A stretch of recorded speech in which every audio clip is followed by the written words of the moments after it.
you getting yourself ready for our show?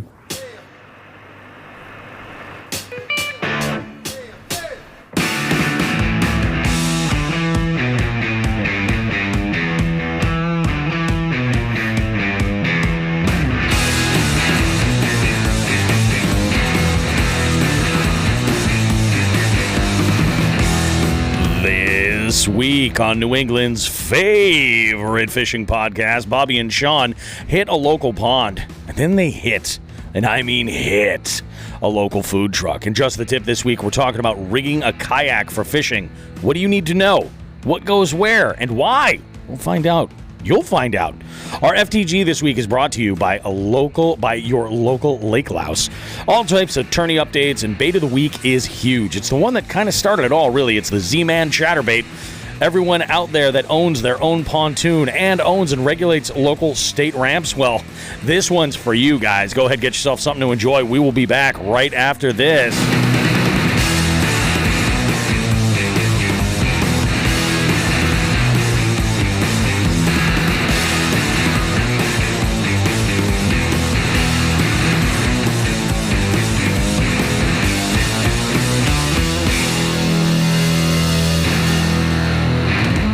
Welcome, everybody. We got a lot of good stuff in this show. I mean, we got all that stuff that we mentioned in there, some good FTG stuff. Sean and I have some info about, let's add this to the number of hats that we wear, anglers, podcasters, men about town.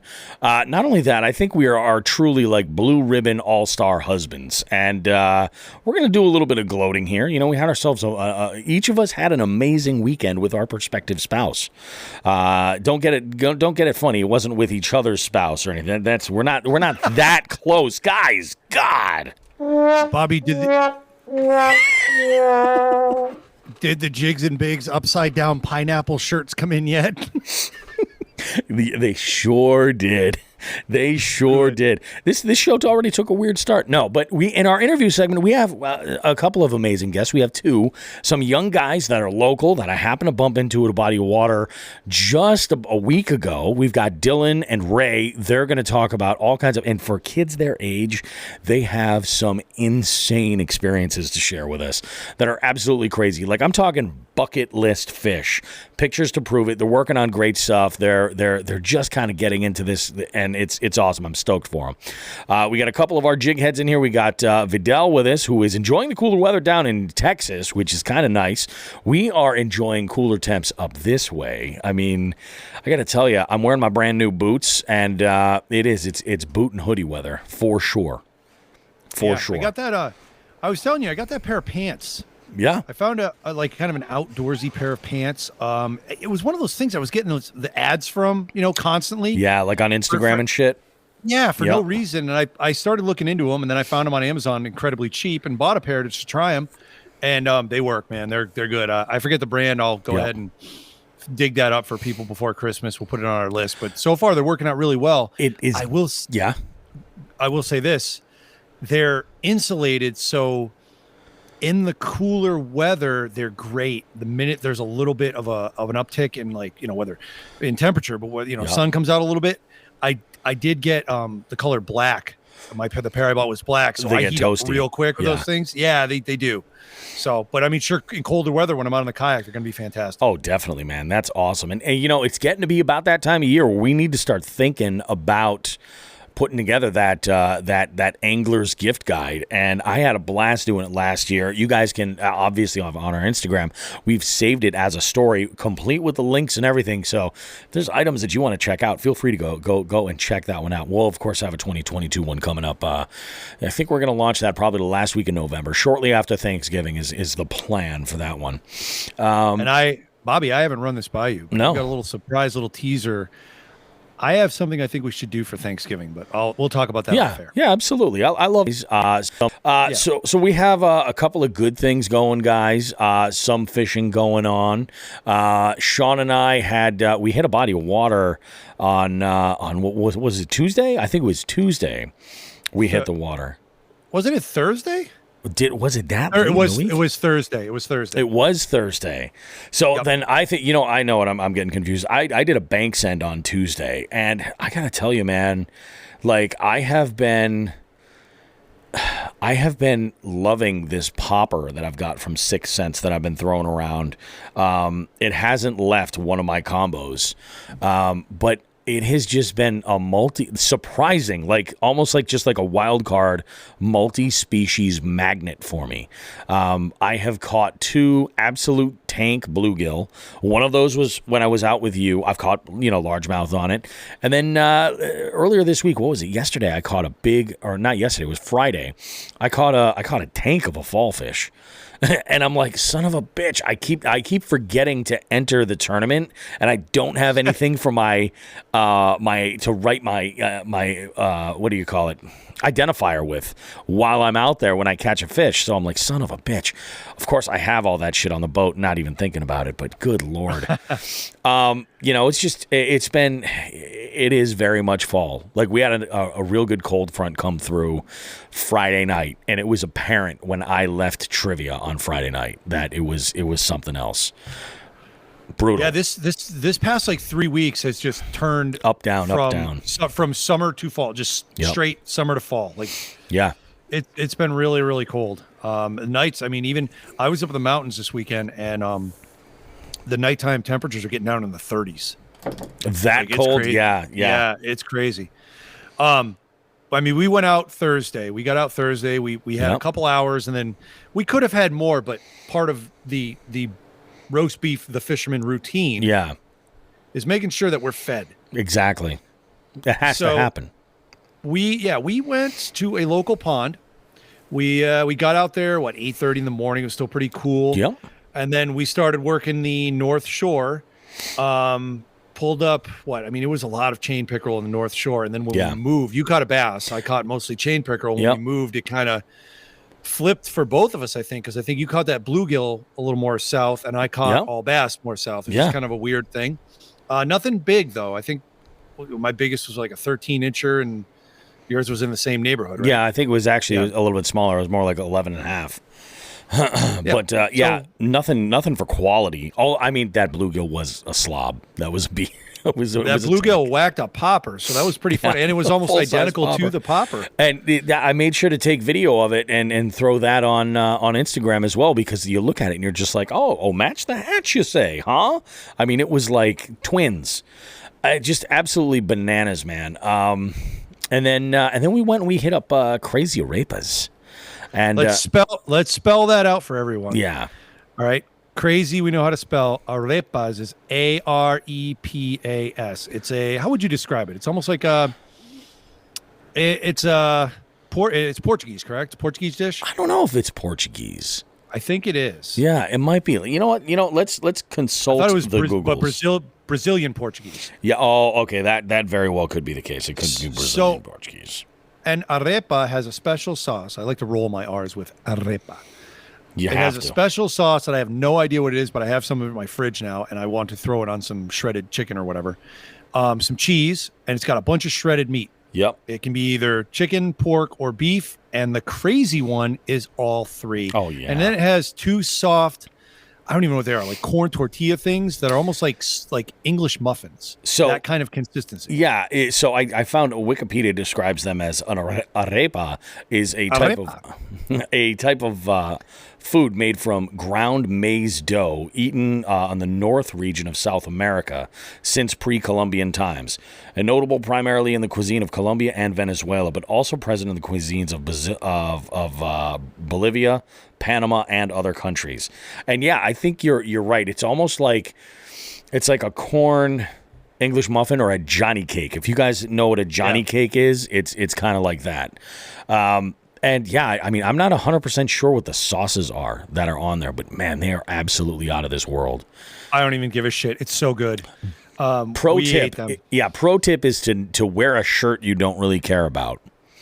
Yeah. Yeah, because, I mean, it's delightfully messy and just out of this freaking world. I mean, it's so good.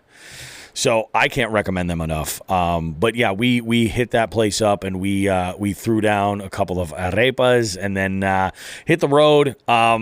This week for me, other than a couple of bank trips and that one trip out on my boat, was pretty light. they're doing. You remember over the summer, I was kind of bitching and moaning about all the construction with the water main that they were replacing on our line, on our street. I sure do. The shit's not over yet. The water part is done. Now they're doing a freaking gas line. So I've got heavy equipment still all over the place. Let me tell you, it is made for some creative choreography in as far as backing the trailer back into my driveway. It is unbelievable. In some cases, like people having to move vehicles, they're looking around and they're saying, "Holy shit, what is that thing? That's a cool freaking boat." And I'm like, "Well, yeah, thanks. Three Bells Outfitters. They take good care of us, blah, blah, blah, blah, blah. Go visit them, check. You can get into one of these yourselves." Non-sponsor, of course, but no. It's one of these things where it's just been a challenge getting this boat in and out of the yard the last couple of weeks. I hear that they have one more stretch of the street to finish, and then they have to replace some meters. Like, we have an indoor meter, so they have to convert everything to outdoor meters. I guess that's the second half of what they're doing. So, not loving life as far as that's concerned. Plus, the other new challenge with the boat is that now I've got 3 drivers in my house with vehicles.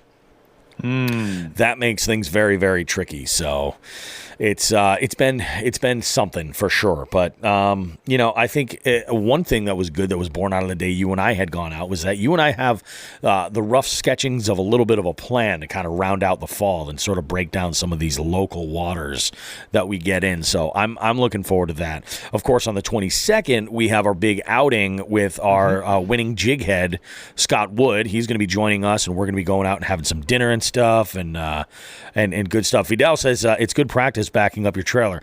If there is a silver lining, it's that. Like, it 100% like helps boost the confidence of being able to back in tight quarters.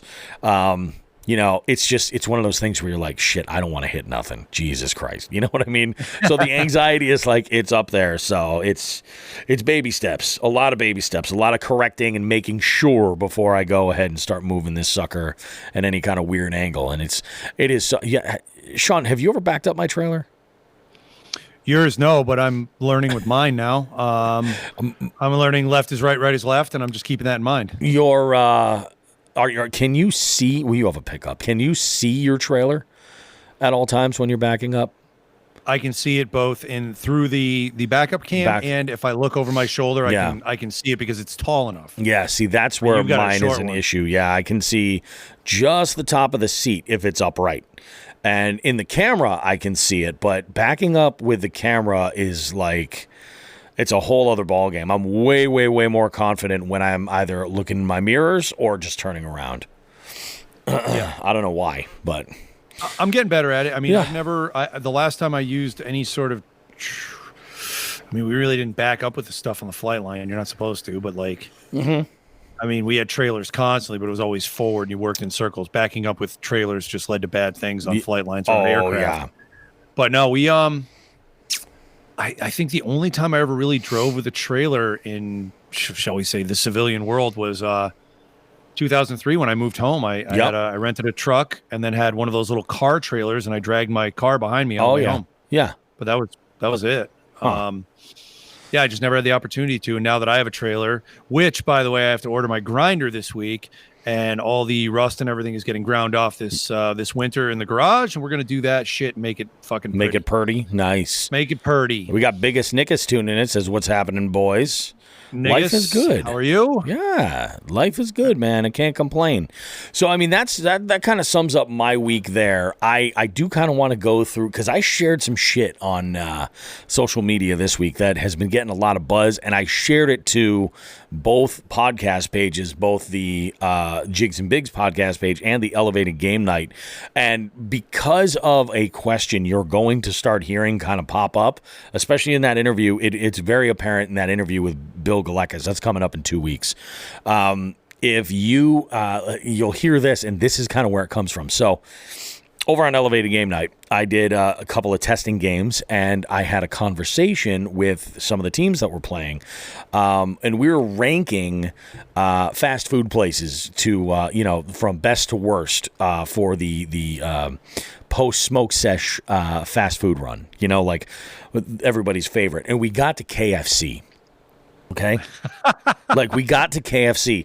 And of course, I mean, it doesn't take much for me to go down some kind of a rabbit hole or a sidebar or anything like that normally. But, you put a little bit of Grandpa's sleepy tonic in me and you're getting a dissertation or two. So I went down this rabbit hole regarding this one bit with Patton Oswalt, a comedian who did this in the early 2000s. And I'm going to play it here for everybody. It's a couple of minutes. It kind of explains it. And then I'll explain a little further.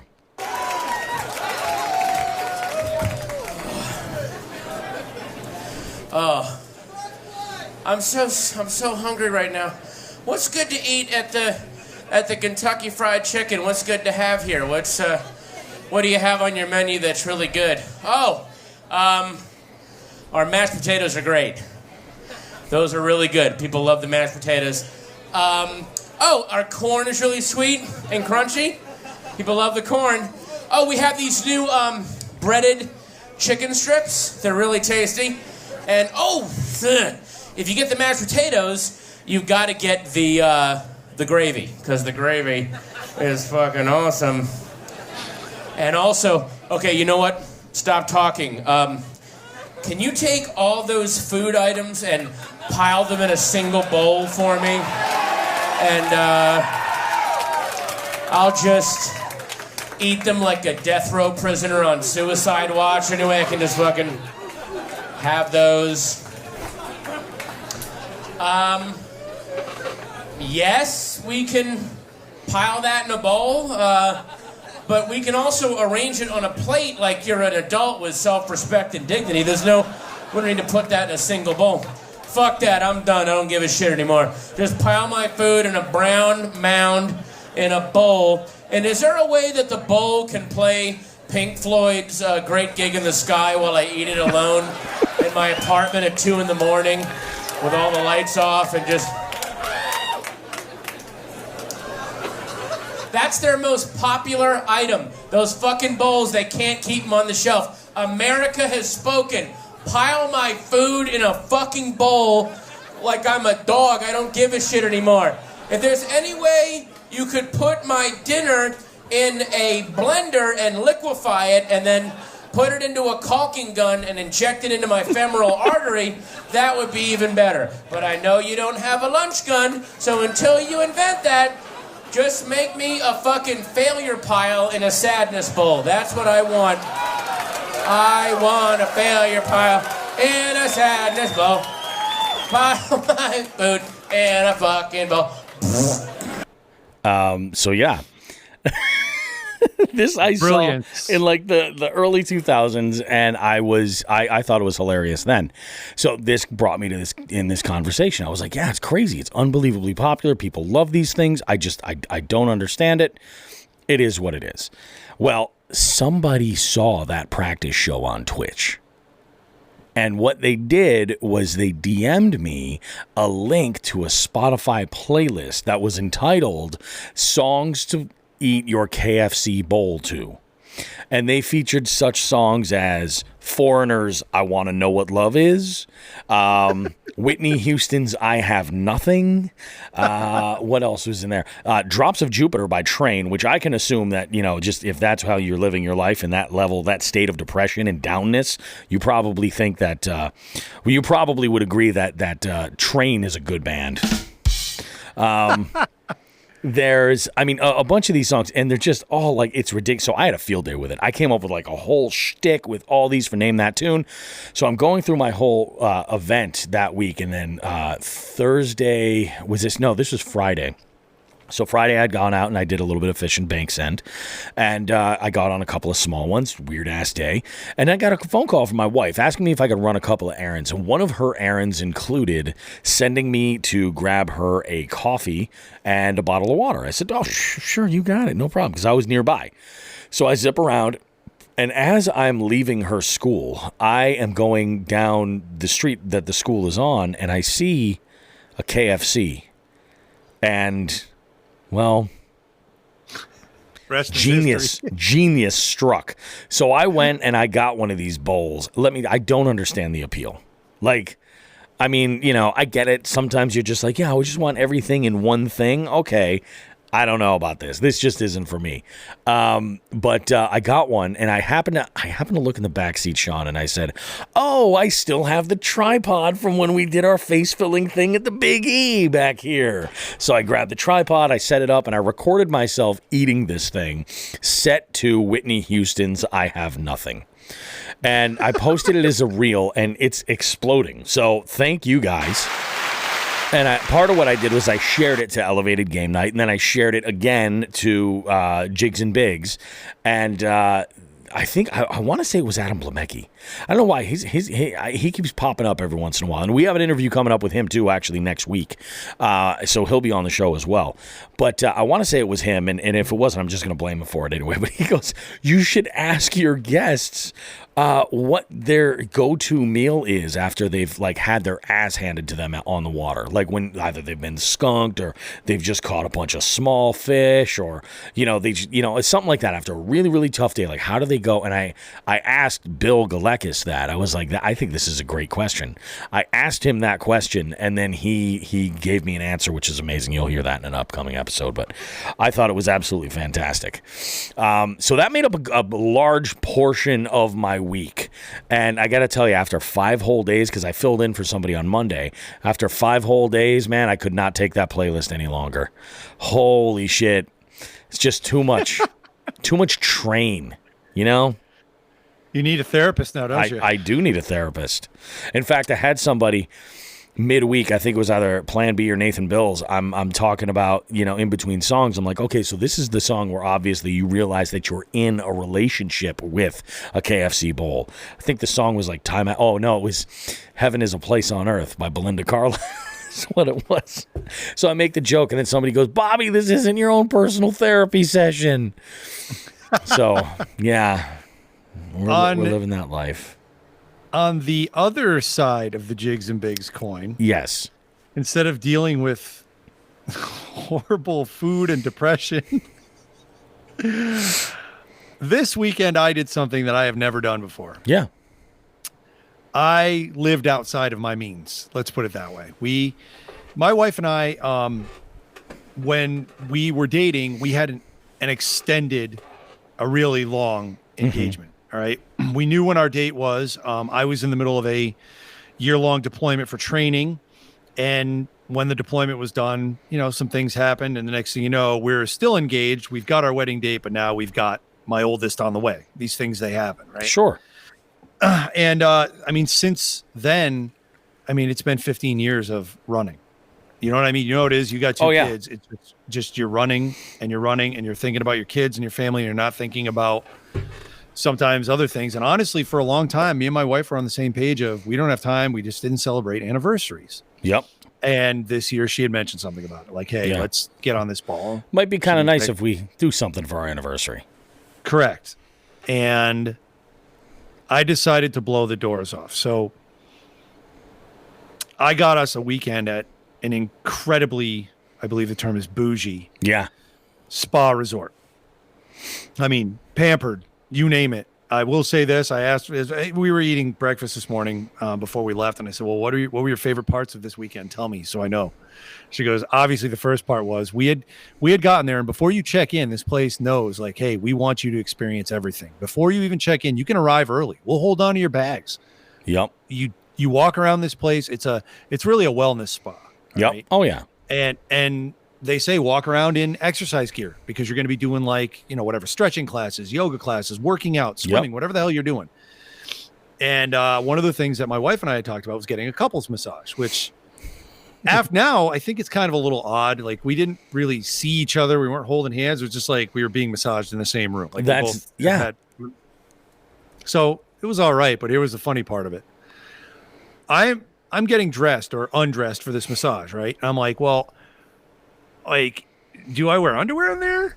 I don't know. This is my first really non-medical professional massage. Like, I remember all my other massages, if I had back problems, I had pants on, you know what I mean? I just had my shirt off, right? So I'm like, well, I don't know. I think this is going to go a little further than that. So they gave me a robe. Fuck it. Then I did that. I just walked in with a robe on, nothing else. So we get in there, And there's two masseuses, and they say, okay, so here's the deal. There's the massage tables right here. You get under the fucking sheets. Go ahead and just give us a yell. Okay, no problem. So my wife takes off her robe. She's in her underwear, and I just drop drawer, and I'm fucking bathing, birthday suit. And she looks at me, and she's like, what's up with this? I was like, fuck it. And I got under the fucking ladies and gentlemen, just so we're all aware here, this is 21 years in the military, and I played sports in high school. If you do that, you've probably been naked around a lot of people in your life. Yeah. Right? I am no exception. I don't care. So we had a good laugh at that. We did check into the room. The food at this place. Oh my God. Yeah, it looked awesome. Oh my God. So out of the two gems of this weekend, I'm just going to cover the food in a couple little shots here. Obviously, with the food concerns I have to be careful with what I'm eating. And one of the things I can't. It wasn't that kind of massage parlor gravy. Gravy's asking. Yeah, this was classy. This wasn't about to be rated by anybody. There was no. Yeah. I'm joking about this is awful. There was not even a hint of human trafficking at this place. Fucking Gravy, thank you. Which I hate to say that, but it seems like every other one that gets busted is always fucking like they were busted for this and human trafficking. You know what I mean? It's why not? Well, the food at this place. So I have to watch it with fucking certain things, and one of the things I can't eat is fucking granola. So they had a trail mix type thing that it was called pumpkin crunch. And I said, well, what is in that? And they explained it to me. And I said, ooh, I'd like to try some. This morning, they allowed us to grab food to go. And I said, I'll take a sandwich for the road for lunch. And if you could you please put as many bags of pumpkin crunch into my to-go bag as you can without getting in trouble? That's awesome. I got a ton. And it was that stuff. So this place, the place we went to is Canyon Ranch in Lenox, Mass, way up to Shears. Yep, way up. And way up to Shears. Yeah, in between Lee and Pittsfield. And it's a magnificent campus. As far as their food goes, they actually sell their recipe books, and you can find their stuff online just as updating. So they're open with they want everybody to eat healthy and not die. It's great. The breakfast I put a picture of on Instagram was phenomenal, but here's the other kicker, the actual meal. I didn't tell you. Did I tell you about this? I don't think so. I did. Oh my God. I haven't had about the 2 entrees? Yes, you did. Yeah, I actually went back and got a second entree of this because it was so good. It was spice and herb crusted rabbit. All right. With a mustard peppercorn sauce, and inside the sauce there was, I believe, sautéed bell peppers, red and green bell peppers. Yep. With mashed potatoes. I think it was garlic mashed potatoes. Oh, good God! I didn't know how to attack it. There were so many tastes hitting me at once. Yep. It was so fucking good. So many flavors. And it was one of these things where I'm sure you weren't going to request from the chef that he put it in a brown mound in a sadness bowl for you, right? Get this. I did twice because this place for the weekends, you have to make a reservation to eat at the fucking restaurant. Otherwise, there's a little cafe next door. Oh, yeah. And I said, listen, I know we didn't make a reservation. They said our next reservation's like an hour and a half. I said, that's great. I'm not eating an hour and a half. My wife was cool. She was hungry too. And I said, can we grab this stuff and just go eat at the cafe? And of course, the girl working at the cafe, I said, hey, do you mind if we just eat this here? And the people at this place were so good that they said, oh, you're in the cafe, we'll just bring it to you in there. Like as if we were seated. But the thing was, it came in a to-go box. Exactly. So there you go. I had this wonderful food in a brown box of sadness. That's awesome. But it was so fucking good. This food was phenomenal. And now I just have to get the recipe for the pumpkin crunch. And I'll be making some. That's going to be my go-to fishing snack now. It's so good. So it's pumpkin seeds roasted in maple syrup with cranberries, and there was something else in there. I don't know if it was something hippie like chia or some shit. I don't care. It was, Bobby. I might even throw you a bag of this stuff so you can enjoy the wonder of Canyon Ranch's pumpkin crunch. Yeah, hell yeah. The other notable activity that my wife and I partook in during this weekend away, this relaxation vacation 22, was we signed up for archery lessons. Now I have drawn a bow once in my life, and I got in trouble for it because it was me and another guy when we were kids, and we were shooting arrows in the neighborhood into an empty lot with houses all around. That didn't go over well with the neighbors. Oh, yeah. So I haven't drawn a bow in 30 years, and we did that. We had archery lessons, and there's a couple pictures up on my Instagram account. You folks enjoy that. They had a zombie themed thing for Halloween. So there was some foam, I don't know. They're not mannequins, but foam figures that they painted up like zombies, and they were used for target practice. And it turns out my wife is like a natural archer. So she got in front of one of the zombie things, and it was 6 headshots out of her 6 arrows. I'm like, what the fuck? Oh, shit. Oh, that's awesome. I put the pictures up there of she and I drawing back, which was awesome. We took pictures of each other, but then I got 6. I had my last round. I put 6 arrows into the zombie's chest. Yep. Her second time out, she put 6 arrows into its head. It was awesome. I was like, wow. So we're going to be do not fuck around with Mrs. the Fisherman. Holy fuck. No, not with she's got a bow. Yeah, that's what I'm saying. So yeah, we ended up having a blast with that. And one of the folks that took the course with us, we got to talking. There was 2 other people. One was a retired cop in or around New York City. Talked to him real briefly, but the other was a Navy vet. And turns out she's one of Sam Adams' brewers at one of their locations. No shit. One of their master brewers. Yeah. So we know what location. There's a good chance my wife, I, and the kids might stop by there and say hello, because that's awesome. Yeah. If you're up there, why not? Fuck yeah. I've heard that the Sam Adams tour is insane too.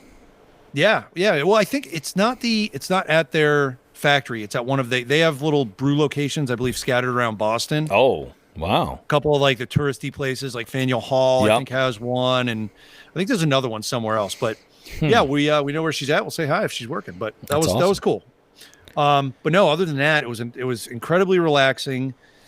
The food was great.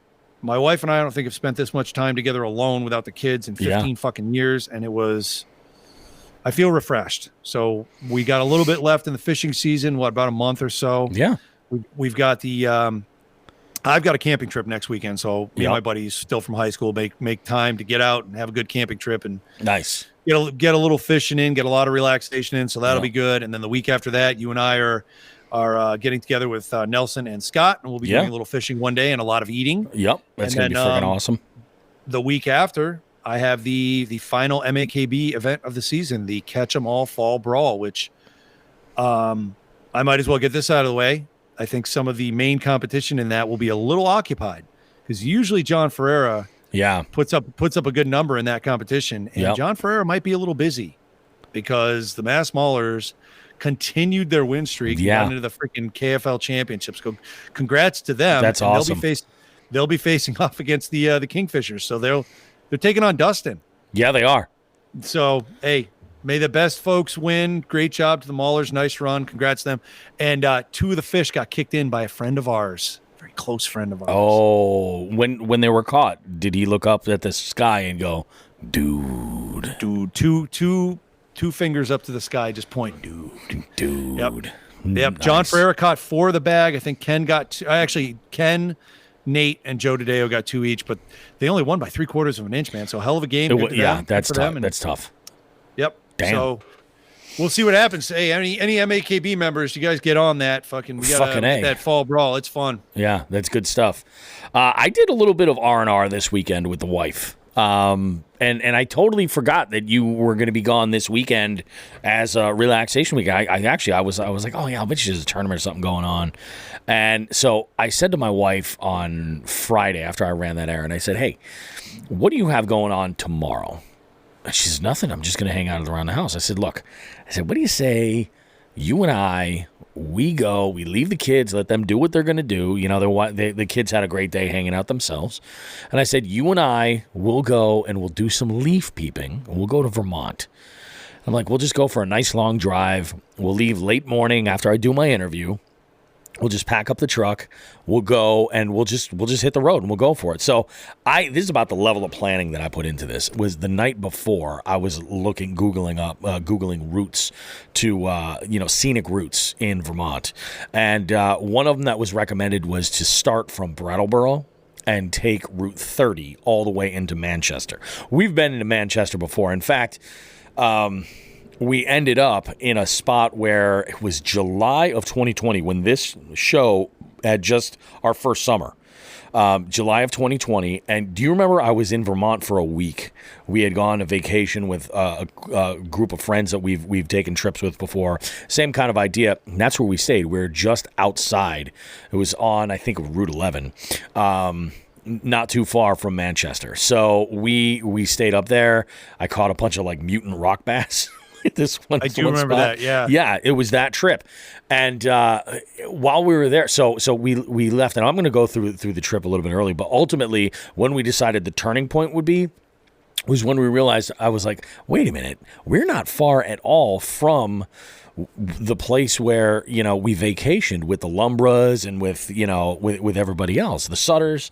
And we're talking about it, and I said, you know what? We were trying to think like what we were going to do for dinner that night. And I said to my wife, I said, you know what? I go, you remember that little sandwich shop, that deli that's right down the road from where we were? And I think we went in there for various provisions multiple times throughout our stay up there, because we were up there over a week. I think it was like 9 days.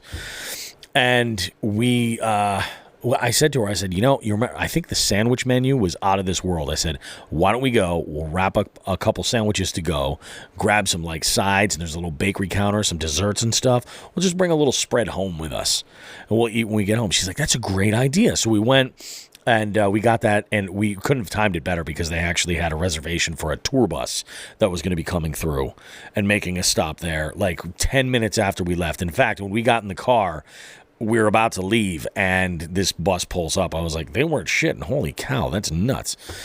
So anyway, we started our trip in Brattleboro. We just took 91 North up, and then went downtown into Brattleboro, and we were just looking for a cup of coffee, something to do to have for lunch. And we ended up finding this place, Sean, and I had to mark a waypoint on Angler as a potential access point. It's right near the Connecticut River, but this place that we ate at was called Top of the Hill Grill, and we got so lucky because Saturday was the last day of the season before they were closing it up. Ooh. Yeah, and I said to my wife, I go, what do you think? What should we do here as far as like, menu items? I had heard that they were already out of brisket, but they did have burnt ends. And there was something else. I forget what it was. So one of the things that they do is they allow you basically, you can choose like whatever your protein of choice is, and you can have it as a sandwich with fries. You can have it on top of fries. Oh, what's so funny? Are we going to send the Bass and Brews guys up there? Maybe. They'll just ask, well, sir, what would you like for your protein? No, what would you like? What would you like for your protein? Wait, it'll go on forever. So you can have it on top of fries, or you can have it on top of fried mac and cheese. Oh, yeah. So I'm gonna brag a little bit here because their fried mac and cheese game is on point. I have never had fried mac and cheese that was anywhere near this good. These were like easily 1.5 inch cubes. They were shaped in cubes with like a real light panko breading around them, fried almost like tempura, like super crispy. And the inside maintained because this was like really, really excellent mac and cheese they used. It wasn't just like they slapped this stuff together to make these. Like they put some work into this to figure out, one, how to keep the shape. And I think you got like 6 of them. They were huge, and we got that covered in burnt ends. It was out of this world, and the burnt ends were great. Oh, my God, the brisket was just out of this world. Sauce they used was just perfect. Not too sweet, not too smoky. It was this nice little balance carried through. The pulled pork, we got pulled pork over fries. Everything was absolutely out of this world, dude. You would have been beside yourself. next spring, I think we're going to have to go back. And I'm sure that there's an access point. We'll drop our boats in, spend a day, then fill up on amazing barbecue and head back out. Because I think this is a home freaking run. So sounds fantastic. Yeah, dude, it was out of this world. So Holly, it's kind of funny because she's picky with barbecue. She really is. But when she looks at restaurants, like I keep telling her, I'm like, anything that you are in the mood for, I'm in the mood for. Totally down with it. We went by a place in Brattleboro called Vegan AF. And I was like, if you want to go there, I'm down. Like, it's cool. And she's like, hell no. I said, okay, that's fine. So she's looking around. Last thing I ever assumed she would pick would be a barbecue joint, and she nailed it. Out of this world. So we leave there, we get in the truck, and we start heading up toward Route 30. And we pass a place, I think it's called the Grafton Village Cheese Shop. And I told her, I said, we just got on the road. I said, if we end up coming back this way, we're going to stop there. We ended up stopping there and dropping a ridiculous amount of money on cheese, various preserves, all kinds of good stuff. I found something called a maple brittle that's got everything but the bagel seasoning in it. Holy shit, Sean. I don't even know what else to say. It's just out of this world. It's so good. We bought a bunch of stuff that we really don't necessarily need, but we want to kind of be, enjoy some things. Got some locally made cheddar cheese, some locally made spirits as well. We got some coffee liqueur. We got, what else? What the hell else did we buy? We bought some local beers. One of them I'm drinking right now, Green State Lager, little Pilsner style. We had a good time being tourists. Welcome to this week's Jigs and Bigs. We did a little fishing. You got to hear what we fucking ate, though. I know. It's fucking stupid, isn't it? It's fucking stupid. But, I'm going to say it. Vidal nails it right here. He says, happy wife, happy life. You're damn right, my friend. Absolutely right. I held something back from you about this trip. I totally forgot to get into it, but I want to tell you now because you're going to laugh. Okay. We looked at the schedule they had going on, and there were some things that we wanted to hit, obviously the archery and the couples massage and all that stuff. By the way, that question Gravy asked is now more inappropriate when I think about it, because I don't think I'd be angling for what he was suggesting I was angling for with my wife 3 feet away from me. You never know. I've been really trying, baby. Get that pineapple out, baby. So Saturday night she wanted to go to music bingo. Oh shit, you did music bingo. Oh, it was bad. I'm a disciple of beef at this point, dude. You're so good at what you do when you go to other things like this, or just like, I mean, I guess if you've never seen the light of Bobby roast beef at a trivia event, maybe you think this is good, but I was just kind of like ho hum.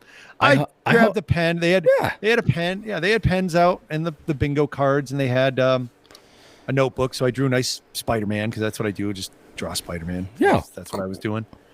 There were 4 games. I won 2 of them. Awesome, dude. Fucking, I'm like getting up like I'm barely. My wife's like, you're barely paying attention. I go, I know. But that's the thing. Like, I'm here for you. I'm cheering for you. A lot of people. Did you win any good prizes? I got a car blanket. You ever seen those car blankets? Oh, that's cool. Yeah.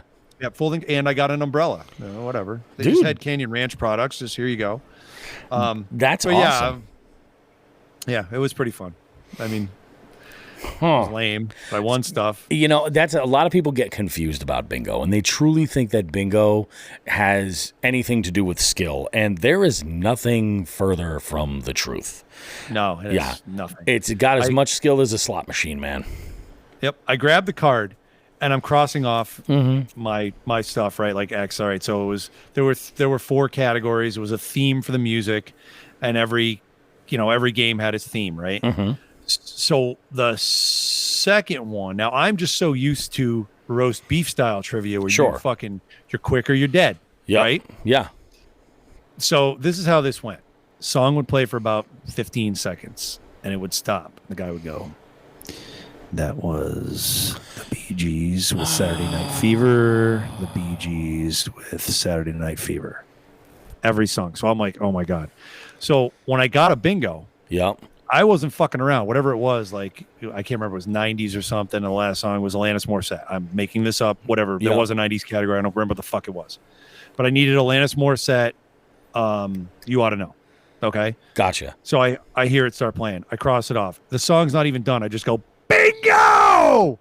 He let the song play and then said, that was Alanis Morissette with You Ought to Know. I repeat, Alanis Morissette, You Ought to Know. And you're standing up going, it's a fucking bingo. I'm just like staring at him like, you going to do this? Like, really? So I don't. Whatever. I don't care. They show up for my sultry voice is what they want. Yeah. I mean, he was vanilla. Very vanilla. Yeah. You know what I mean? I'm sure he was all right. Maybe he's just doing that. Yeah. I have no idea. Whatever. But I want an umbrella and a blanket. I don't give a fuck. Dude, that's awesome. Hey, you got some swag. That's all that matters. You know what I mean? I told Kelly when we were going in there, I'm like, I feel like I'm cheating on Bobby. I get that shit all the time. This isn't his trivia. I feel like I'm cheating. Yeah, I did. I do offer music bingo, and I have you can only be so engaging with that kind of platform, but it is for a different type of bar goer, you know, like it's passive. And that's the whole thing with it. It's very passive. Yeah. Well, there was no booze on this campus, to my knowledge. So unless people brought their own and were imbibing themselves, but I don't think that happened. And there was a group of, I mean, honestly, most of the clientele at this resort were female. And there was a group with, I think, 1 or 2 husbands or boyfriends in tows of 4 or 5 girls that they were singing all the songs. Oh, yeah. They were way into it. So I'm like, they've been drinking? Like, they might have been. I don't know. Yeah. Yeah, I don't know. I don't know how it goes. You never know. Look, you never know. I won. What can I say? I'm a disciple of beef. There's nothing wrong with that. Nothing wrong whatsoever.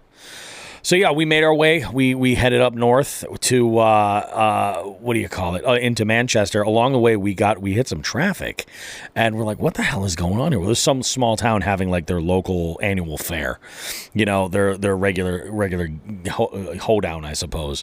So we're like, "Oh, okay." So we're gonna try and circumvent this on the way back. We did it successfully.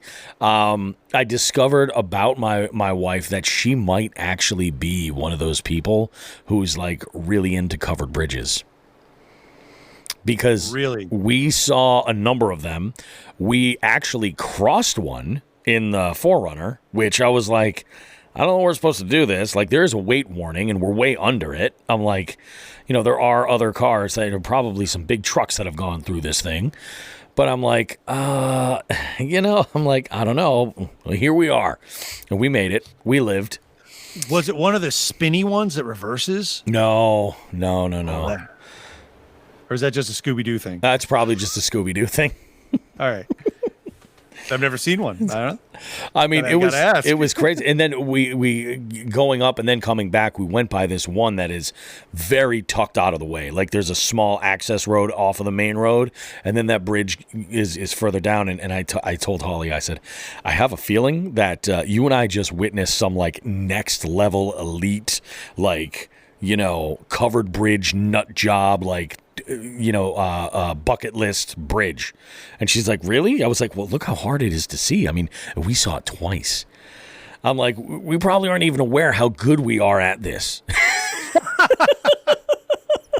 There's people that try to do this shit. We did. I'm like, we managed to stumble on this thing twice and notice it both times. Like, we're fucking naturals. So we had a great time. We stopped at the cheese shop on our way back and loaded up with all kinds of good stuff. That maple toffee was awesome. I did buy a small metal tin can of maple syrup so that I could have on for some of the truck camping sins, because I'm planning on doing some interesting stuff involving some maple items. And then what else did I pick up? That sounds terrific. Syrup or jelly? I don't know. What's pick your poison. A little human trafficking on the side. Cracked open a bottle of this smoked maple sriracha today to top my eggs with, and it was out of this world. I think I'm going to be making some chicken thighs and using some of that. Potentially, maybe I'll just do a big batch of wings. That might be the way to do it instead. Oof. Out of this world, though, man. Had a great time. Absolutely loved it. Got home. We had our dinner, hung out. I took a deep dive into that nice new strain from PVCC that I've been talking about, that Pear Herrera.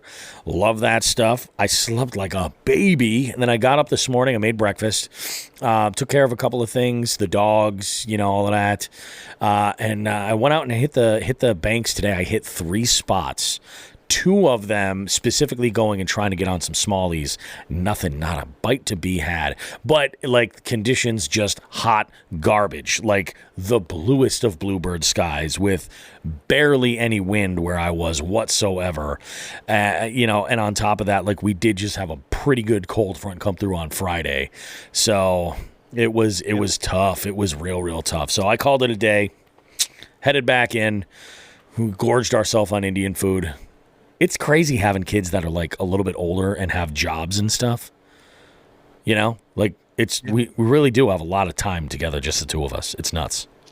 When we after my parents were kind enough to keep an eye on the kids, and they're getting a little older, but we didn't feel comfortable with leaving them home all weekend by themselves. In case of emergencies. That's a lot. And one of them has to work already. My youngest now is asking about jobs. So we're going to be doing a little. He's still young, so we got to find something out. But we did stop by.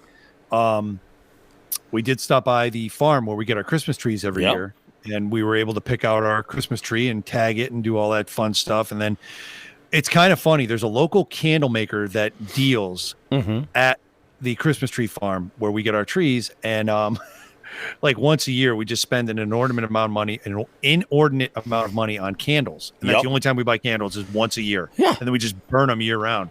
So we got our candles today. We got our Christmas tree tag. Life is good. And my son asked, hey, are you looking for more help for the season? And unfortunately, he's just not old enough yet. Especially be swinging a chainsaw around and shit. So we're looking at some other avenues for him. I had some ideas for some part-time work where, believe it or not, age is not as important with certain jobs. So yeah, exactly. We'll see what happens. I got to give you a little bit of credit here, man. We were talking while we were on the water about, younger kids that aren't working but want to earn some money. So I had a conversation, was it later that day? I think it was later that day with my youngest. And I said, look, I go, you want, some money to go out and do stuff. She is in a lucky situation where she has a sister quite a few years older than she is that has a car, a job, and all this other stuff. And they get along great. Like they're best buddies. I can't believe it. And even when my oldest daughter is hanging out with her friends, it's really, really nice that like she will include her sister with some of this stuff, when they go out. But I'm like, it would be nice for you to make some money. So I said, look, I'll tell you what. So we're going to keep all the like the chore list and everything. All that's going to stay exactly the way it is. And you cleaning your rooms and stuff doesn't count for this. But we're going to have various jobs that you can do. And when you finish them to completion, we're going to pay you per those jobs, whatever we feel like they're worth. Something like that. So she's like, okay, cool. Like, what can I do? And I was like, well, let's do this. Why don't you bang out cleaning up the kitchen and then do the upstairs bathroom? She says, okay, great. They were perfect. I gave her some cash. This kid comes home with an Injustice for All t-shirt. Oh, yeah. Good for her. I'm like, good for you, kiddo. Good for you. She's been wanting it for a while. She's like, I think she was like, I either want Ride the Lightning and Justice for All or that Metal Up Your Ass shirt. And I'm the one that told her about that shirt. I'm like, that was the one, like when I was a kid, like everybody wanted it, Yep. And so what Justice shirt did she get? Album cover with the picture on the back. With like the green, it's almost like neon green. Yes. See, I had that one when I was in 6th fucking grade, man. Yeah. Good call. It's an awesome shirt. Classic shirt, man. I'm like, that is awesome. You're all right, kiddo. So she's psyched. She's like, she sees a way to make a little bit of cash and, you know, supply her entertainment and stuff and all that. So we're all about it. So we're psyched for her, and she did a great job. Like, the bathroom looks awesome. Like, she did really, really good. I was surprised because we ask her to do this shit otherwise, and nothing happens. So. Yeah, I mean, I'm lucky that my youngest son is really a go-getter. And Yeah. he said he just says, what have you got me for or what have you got for me this week? Yep. We already established prices. Yep. He does the jobs, and at the end of the week tells my wife, and he's honest about it. He goes, I did the dishes twice. I did, you know, the yard, mowed the lawn. I helped Dad with something, so that was an extra $20 or whatever. Yeah. But what that does is it frees me up to work on bigger projects, Yes. which have been lagging for years. Yep. My wife and I, we pretty much split the dishes when they need to be done, plus the laundry. Sure. We split all the time. Yep. And then we've just got other shit going on. Like, all this is great, but I can't do anything when I'm firing the kids all over Massachusetts. That's exactly it. Yeah. No. It totally makes sense. So we it worked out. So nice job, man. It worked, and I was like, oh yeah, of course. You know, she earned some cash, and then she blew it immediately. But she blew it on something I think that's pretty freaking awesome. Yeah. I wouldn't even call that being blown. That was that was a great, wise investment. I think so. Yeah. Friggin' pretty awesome, man. So I'm psyched. We got a whole lot more show though to get to. We have in our interview segment. Yes, we have an interview segment. We have two guests, two young anglers from Western Massachusetts. We've got Ray, we've got Dylan with us, and they're going to go over some of their some of the kind of crazy adventures that they've had. And I'm telling you, for their age, they have caught some fish I am truly, truly jealous of. So very, very cool that young folks getting out there and getting it done. So we'll hear from them in a bit. And in our next segment, we've got some good stuff in Just the Tip. If you are, maybe you got a brand new kayak, maybe you got your first kayak, you know, at the end of the season, something like that. Maybe you took advantage of that 25% off sale at Three Bells Outfitters, and you've got a kayak that needs some rigging. Sean's got some information that you're going to want to hear about. We got some good stuff in FTG as well. I have a little addendum to throw in there to boot that I think you guys are really going to like. But don't go too far. We got much more good show coming up right after this. Jigs and Bigs wants to take a moment to say thank you to our partners for helping us continue to push the limits of our fishing adventures and bring you amazing long-form content.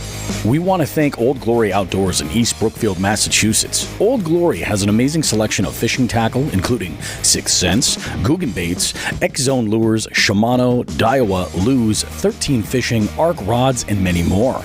Use promo code Jigs and Bigs at oldgloryoutdoors.com and in-store to save yourself some money and support the show. For all your premium kayak needs, we partner with Three Bells Outfitters, located along Smith Cove in Niantic, Connecticut. Three Bells is your go-to location for kayaks and accessories from Hobie, Native, Bonafide, Jackson, Yak Attack, Naqua, Boondocks, Burley Pro, and many more. Financing options are available to upgrade you and your kayak fishing experience.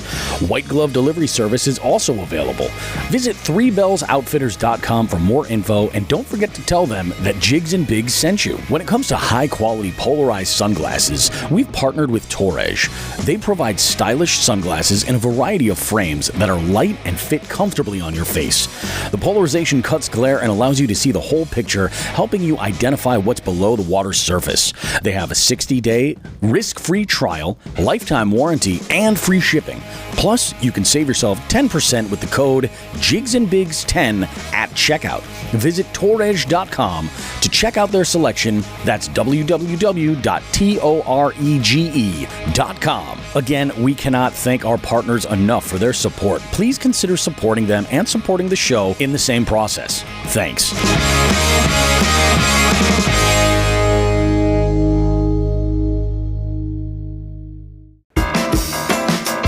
Bobby and Sean now have a special presentation for us all. They'd like to give everyone just the tip. Absolutely right. And I mean, really, it's kind of like with this week's Just the Tip segment, it's kind of like you're getting a buy one, get two, because there's all kinds of stuff in this planning out the layout of your kayak. Sean was just noticing it was almost like a virtual gangbang in a way. So I'm gonna hand it over to him. And, you know, I mean, I have a little bit of experience as far as kayak layouts. I just put one together, and then this year made a little bit of a change the way I was using it. And then I had my very first kayak I took my time with, and I started planning it, and then the Titan came into my life. And the rest was history. Yeah. Sailed off into the sunset together. All right. Well, I'm going to start with. Well, I'm not going to start with. I'm going to tell you guys the three things I'm going to cover when you're setting up a kayak. 3 things to think about, and then I'm going to tell you how I attack each. When you're getting your kayak, obviously your kayak does not come with your fishing gear ready installed, saying, "Hey, here you go. Here's your fishing gears already." You obviously are putting your own stuff in there. So 3 of the biggest things that will make a deck smaller, shall we say, are, number 1, your fishing rods. Now, there are some now, like a lot of the Jackson kayaks have, how do we put this? Like slots for rods, almost like individual rod lockers that are molded into the hull. Yeah, the horizontal rod storage. That's becoming very, very popular. Yes, and others will. You can have, if you have a track system, there's other ones that have attachments now where you can put your rods hanging off the boat.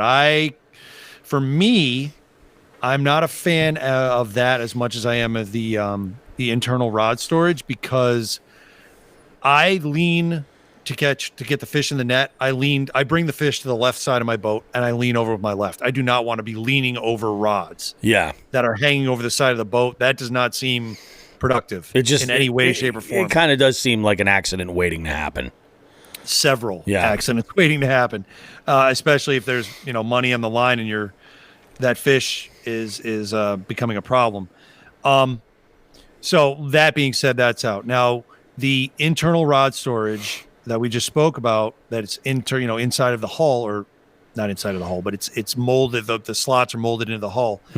I have not experimented with that yet, and I don't know how reels play a part in how that storage is good or not. So I think let's put a little teaser out there. Maybe a little more to come on that next year. We'll talk about that next year. Yeah. What I do now is, with external rod holders or track mounted rod holders, I prefer the Canon style. And we have talked about this, but I think it's been quite a while. So it'll be a nice little refresher here. I use the Canon style. I believe they're, oh shit, I forget the brand. What's some of the big brands of kayak accessories? It's not Yak Attack. Yeah. It's not Rogue, is it? No. They're ball mounted. Oh yeah, I know when you're talking about. It's not even a specific fishing company. Mm-hmm. Fuck, god damn, freaking. Anyways, they're Canon rod holders that are ball mounted, so they swivel. All right, I'll get to them in a minute. I'll get to the brand in a minute, but I mount those, and I actually have my own rod leashes that I made out of some S-beaners, some parachute cord, and then I think I also mentioned this. I'm very lucky that when I worked in the medical industry, that there is a lot of waste in the medical industry. And I don't mean stuff that's been used by patients or doctors or whatever. I mean stuff that's never used and just thrown out. Yeah, exactly. So I was lucky enough to be doing installs, and there were wire harnesses that are perfect for this application, and they hold my rods really well. You've seen me use them. I mean, they don't let go. I've dragged rods behind the kayak accidentally, not knowing for God knows how long, and those things have never given. So I use those. Thank you, Phillips Medical. Appreciate that. But yeah, I use the rod holder, the Canon rod holders, and what I do is I do something a little differently. If you see me on the water in a group of kayaks, you're going to be able to pick me out immediately, because I put all of my rods on the left-hand side of my body, because I cast with my right hand. I'm right-handed. I cast with my right hand, hold my rod. I don't do a flip thing, and I reel with my left hand for both spinning and bait casting. That gives me I've just learned over time that if I put a rod behind me or if I put a rod on the right, there is a much greater chance of me hooking that thing than there is on the left. There's no chance. I've never hooked one on the left. So that's something to think about. If you're casting with your left hand, put all your rods on the right. If you're casting with your right hand, put all your rods on the left. Just some food for thought there. Yep. So that's rods. That's your obviously biggest thing. You could bring like 5 to 7 like I have been lately, or you could bring 1 or 2. I mean, you brought 4 the other day, I think, right? Yeah, I brought 4 the other day. I usually bring between 4 and 7, depending on how well I know the body of water, really. Yeah. So, it's just something to think about if you're hooking your rods with the one you're casting with or bumping into them or whatever. Mm-hmm. Keep them on the opposite side of your casting arm. Yep. So that's the biggest real estate hog. Oh, yeah. For equipment. The next biggest one is where you put in your net. Now we've talked about this too. Oh yeah. The Yak Attack roto grips we can use if you have. I'm just going to use. I know you and I have them, but they can be used on any track mount system. Mm-hmm. We have them. We have a slot or we have a threaded hole for accessories such as that on right directly at the peak of our pedal drives for our natives. Yep. And a roto grip screws in there perfectly. You just have to reverse you actually take out the track mount, a little threaded track mount, and reverse it, and it holds perfectly. So I put that on my pedal drive, and then I leave my net right in front of me so I can grab it as I'm bringing the fish to the left-hand side, like I just said I did. I can grab my net with my right hand and reach over. Yeah, it does. Or if I'm holding my rod in my right hand, I can grab it with my left hand and reach over. But I'm not reaching over anything. It's all good. Yep. The final thing, so my net's in front of me. My rods are behind me on the left. The final thing that's on my right-hand side, because, again, I want the left side of the deck in front of me completely clear because that's where I bring fish into the boat. Yep. On my right-hand side, outside of my paddle range is where I install my fish finder. Yeah. So there's 3 things. So, and also I'm right-handed. I like being able to, if I need to get into a menu, I can just punch in whatever I have to do and control the fish finder with my right hand. Yep. So there's 3 things for rigging a kayak, what to think about and how I approach them. And, there's no right or wrong answers. It's always whatever you feel comfortable with. But there's 3 things to think about and how I attack them. So for sure. Rods on the left behind me, net in front of me on a roto grip, fish finder, graph, sonar unit, whatever the fuck you want to call it, right hand side. Keep those thoughts in mind when you're rigging up your kayak, and hopefully you can avoid some problems. I love it, man. Sounds good. And, that's the thing. I mean, obviously your results may vary.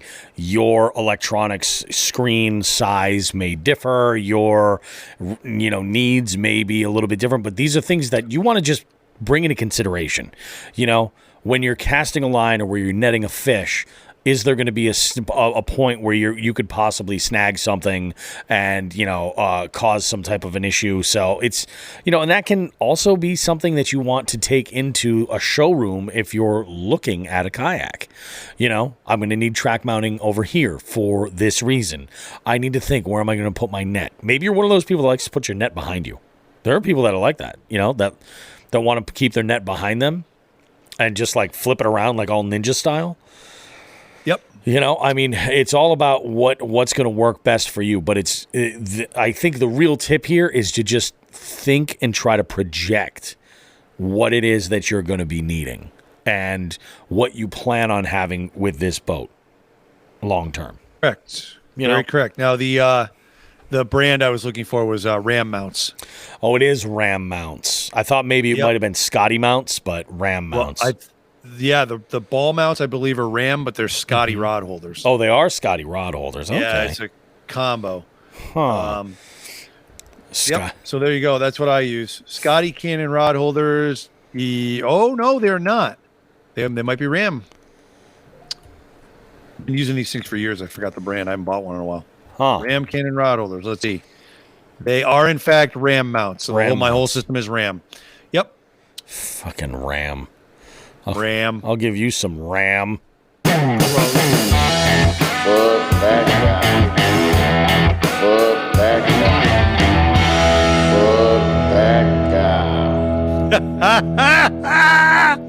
We're coming up to a point of the year where we're not going to be able to have this level of infuriating behavior on the water. Things are changing where I think our FTGs are going to be a little bit more creative in some ways than this. But I think let's go ahead and let's just celebrate this FTG as, I mean, I'm going to assume this is probably going to be among the last of the Lake Louse FTGs that we're gonna see for 2022. I have a strong feeling. It's that time of year where lake lice begin their migration. They do. Off the lakes to storage areas across the nation. It's true. Storage areas across the nation, and then, you know, Hooters restaurants to enjoy football and whatnot, and, you know, Neanderthal ways. Yes. Well, here's what happened after Bobby and I got off the water and before we got to eat some arepas. Bobby's loading. You were loading your boat on the ramp, right? Yep. There was also a pickup truck with 3 kayaks waiting to use the ramp when you were done. I had pulled my boat out. Now, I should make note that there is basically it's a thinner 2-lane road that comes in. I mean, really, it's a 1-lane. But yeah. I've seen cars pass each other on it. And if I were to take a 90-degree angle turn to the right, after getting out of the ramp, I'm facing that road going out. Yeah. Okay? Yep. If you're at the ramp, there's a big turnaround area straight off the ramp. Imagine that. Most ramps have that. Yep. Well, I pulled my boat up to this area going out the road. Yeah. Right next to the ramp. Okay. And I stopped there because I knew you were using the ramp with your trailer, and I pulled my boat up out of the water 20 feet and put it right up in my truck. And then I helped you out. Yep. So I'm helping you out. I'm doing everything I can to speed up this process. And we get your boat in. No big deal. We get out of there. I go back to my truck to secure my boat down. I look, and there's another truck facing me. Now, this truck has now crossed over this road. Yeah. He has completely ignored his right turn to get into the pre-loading area. He's facing my truck. And I'm like, the fuck is this guy doing? So I get everything secured down. I say, Bobby, very loudly so everyone can hear me. I say, Bobby, I got to take a quick leak. There's a porta potty there. Give me a second. We'll go get some food. Well, I don't know if it was one or several mad shitters had visited this porta potty, but I opened the door, looked inside, and said, I'm not doing this. I'm going to the bushes. And I went and concealed myself and took a leak. When I turn around and come out of the bushes, the driver of this vehicle is very agitated now, right? There's nobody at the ramp. The 3 kayaks have loaded in at this point. Yeah. My truck is just sitting there. I'm not in any conflict with the ramp whatsoever. I am away from it. Yep. Just right next to it. And then he gives me the universal, puts his arms up, what the fuck symbol. And I had actually just said, sir, I'll be out of your way in a second. He makes his little what the fuck symbol. Then I lose it a little bit. I don't know if you heard, there was a few swears directed. I did. Hey, guy, I'm not in your fucking way. Go around, I think was what I said. Yeah, exactly. And he shook his head and got back into his truck. And I'm like, what the fuck is wrong with this guy? So it's a late one. It's a lake. And you noted after the fact, too, when we got to the arepas, and I said, did you see this fucking piece of shit? You said, yeah. And the pontoon boat he was picking up wasn't even anywhere near the dock. Nope. Anywhere near the ramp. So this guy was all bent out of shape about getting his fucking boat or getting his trailer down the ramp for nothing. Yeah. So for no good fuck reason. Him. Yep. And one Lake Louse off the fucking water this year. Adios, piece of shit. There we go. Hopefully, you know what? Hopefully he scraped one of those pontoons really badly and he'll be off next season, you know? That would be a shame. That would be, it'd be one less recreational boat on the water. Our days would be that much brighter. I don't go swearing at people randomly, but I was polite. My first comment you don't go to a daycare and you're like, fuck! I mean, that's not, you have a little bit more tact than that. Me, different story. Well, look, me swearing publicly is one thing. I'm usually not swearing at someone. No. The other day was swearing at someone. That was what different. The fuck. So, I mean, especially since I said, sir, I'll be out of your way in a second. I used the word sir, and I wasn't being an asshole. And then he's fucking making faces and asking me questions that I didn't have answers to because there were none. And that's when I started swearing at him. Fuck. So there is a school. Or let me back up. You're talking about swearing at people in public. This is the kind of piece of shit I am. This is back when I was dropping my oldest off before she was driving, and I would bring her to school. And on the way, we would go by this little church that had a daycare program. Yes, I am a piece of shit. I know. Hold on. You forgot one important part. You went by this church with a daycare program, blasting fart noises with the windows open. Well, that too. And I would go by and I'd unroll the window and I would shout at these kids, "You get a job." That's what I would say. And my daughter would just be mortified. Like, Dad.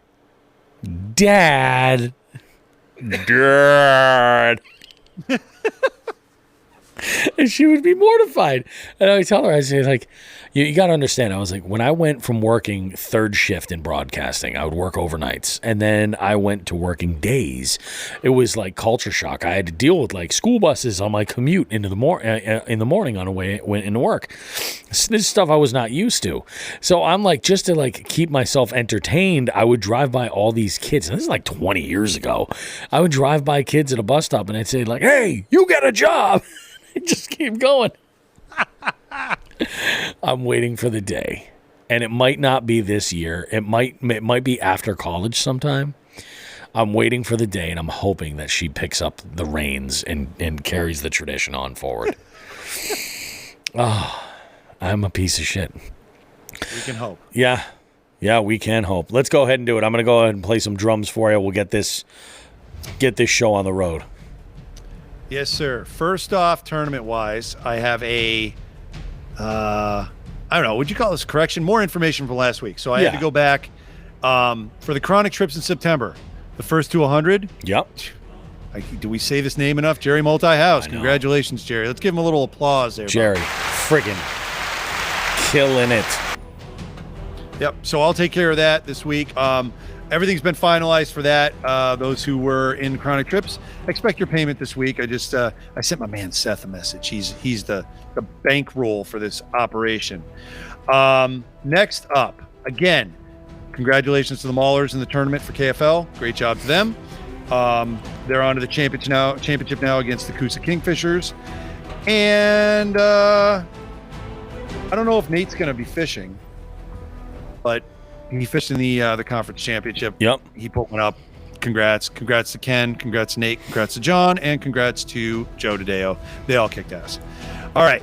What we got here is the last Jigs and Bigs tournament of the year. Yeah. And I'm going to go with first through third place right now because each one is tied. No kidding. Right? Okay, cool. Yeah, we got ties all over the place. So we got we got 14 people in, which is awesome. All right. Third place tie with 4 points each. Myself and Mike Hansen. Mike was on the show, right? Yeah, Mike was on the show. Yep. From Vermont. Yep, from Vermont. Yeah. Yep. Mike and I are tied at 4. We are in third place. In second place tied is Steve Galloway and Gravy. Oh, nice. Gravy, my man. And then Steve first Galloway place, is a name that we haven't heard in the top 3 so far, have we?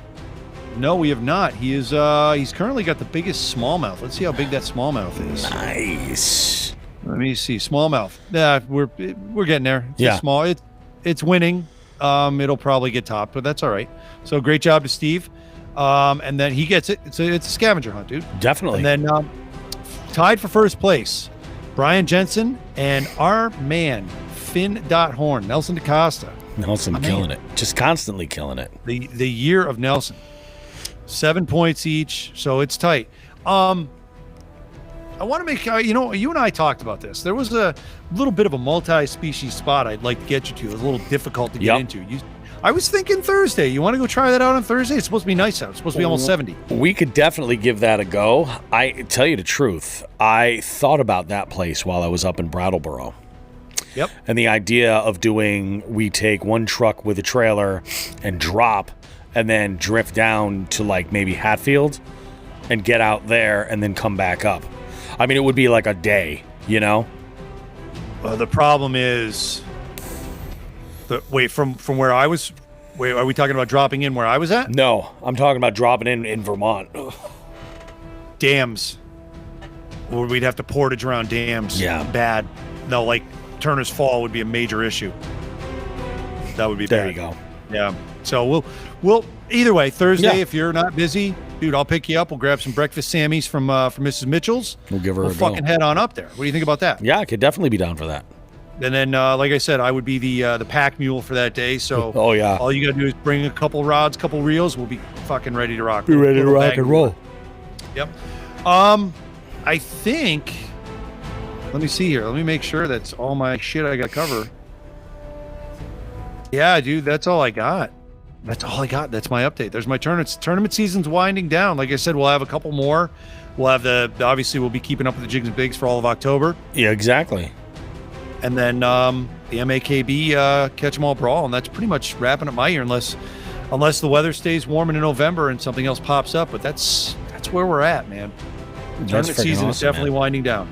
It totally is. It's starting to get there. You know, I mean, I'm telling you, man, I'm digging out all my flannels, my Carhartts, like all that winter stuff, and I'm like, we're just right on the edge of it. So it's happening. So I've started rubbing pumpkin spice on my nipples. It's just that time of year. there's a time and a place, and this is it. You know what I mean? Like, and you know, I mean, whether you're just going straight up nutmeg or you're going with the name brand pumpkin spice, you know, hey, go for it. Just be careful with too much nutmeg, because nutmeg is a hallucinogen. Yes, and you know what? I had to think about something. I listened to your podcast with Ellie the other day, right? Yep. Oh God. And she mentioned something about this weather and pumpkin Yes, spice, and then yes. she said Luke Skywalker outfits. I saw one yesterday, and I pointed Well, it out hold to my on. wife. She was close. Those It's are Han Solo. I Han knew what Solo she boots. meant. All right. Yeah. But I know the tone of the podcast. There was Yep.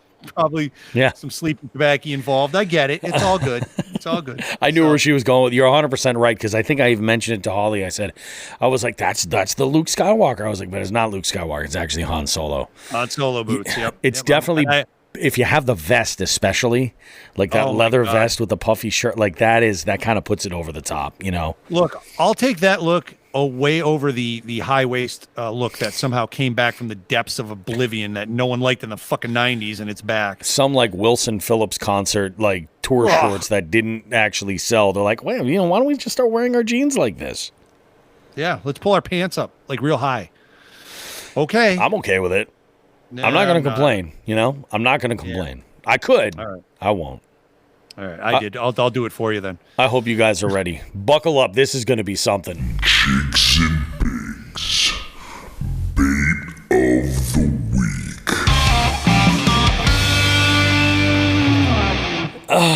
Sean, after you think about the adult website Chatterbait, what is the first thing that pops into your mind when I say Chatterbait?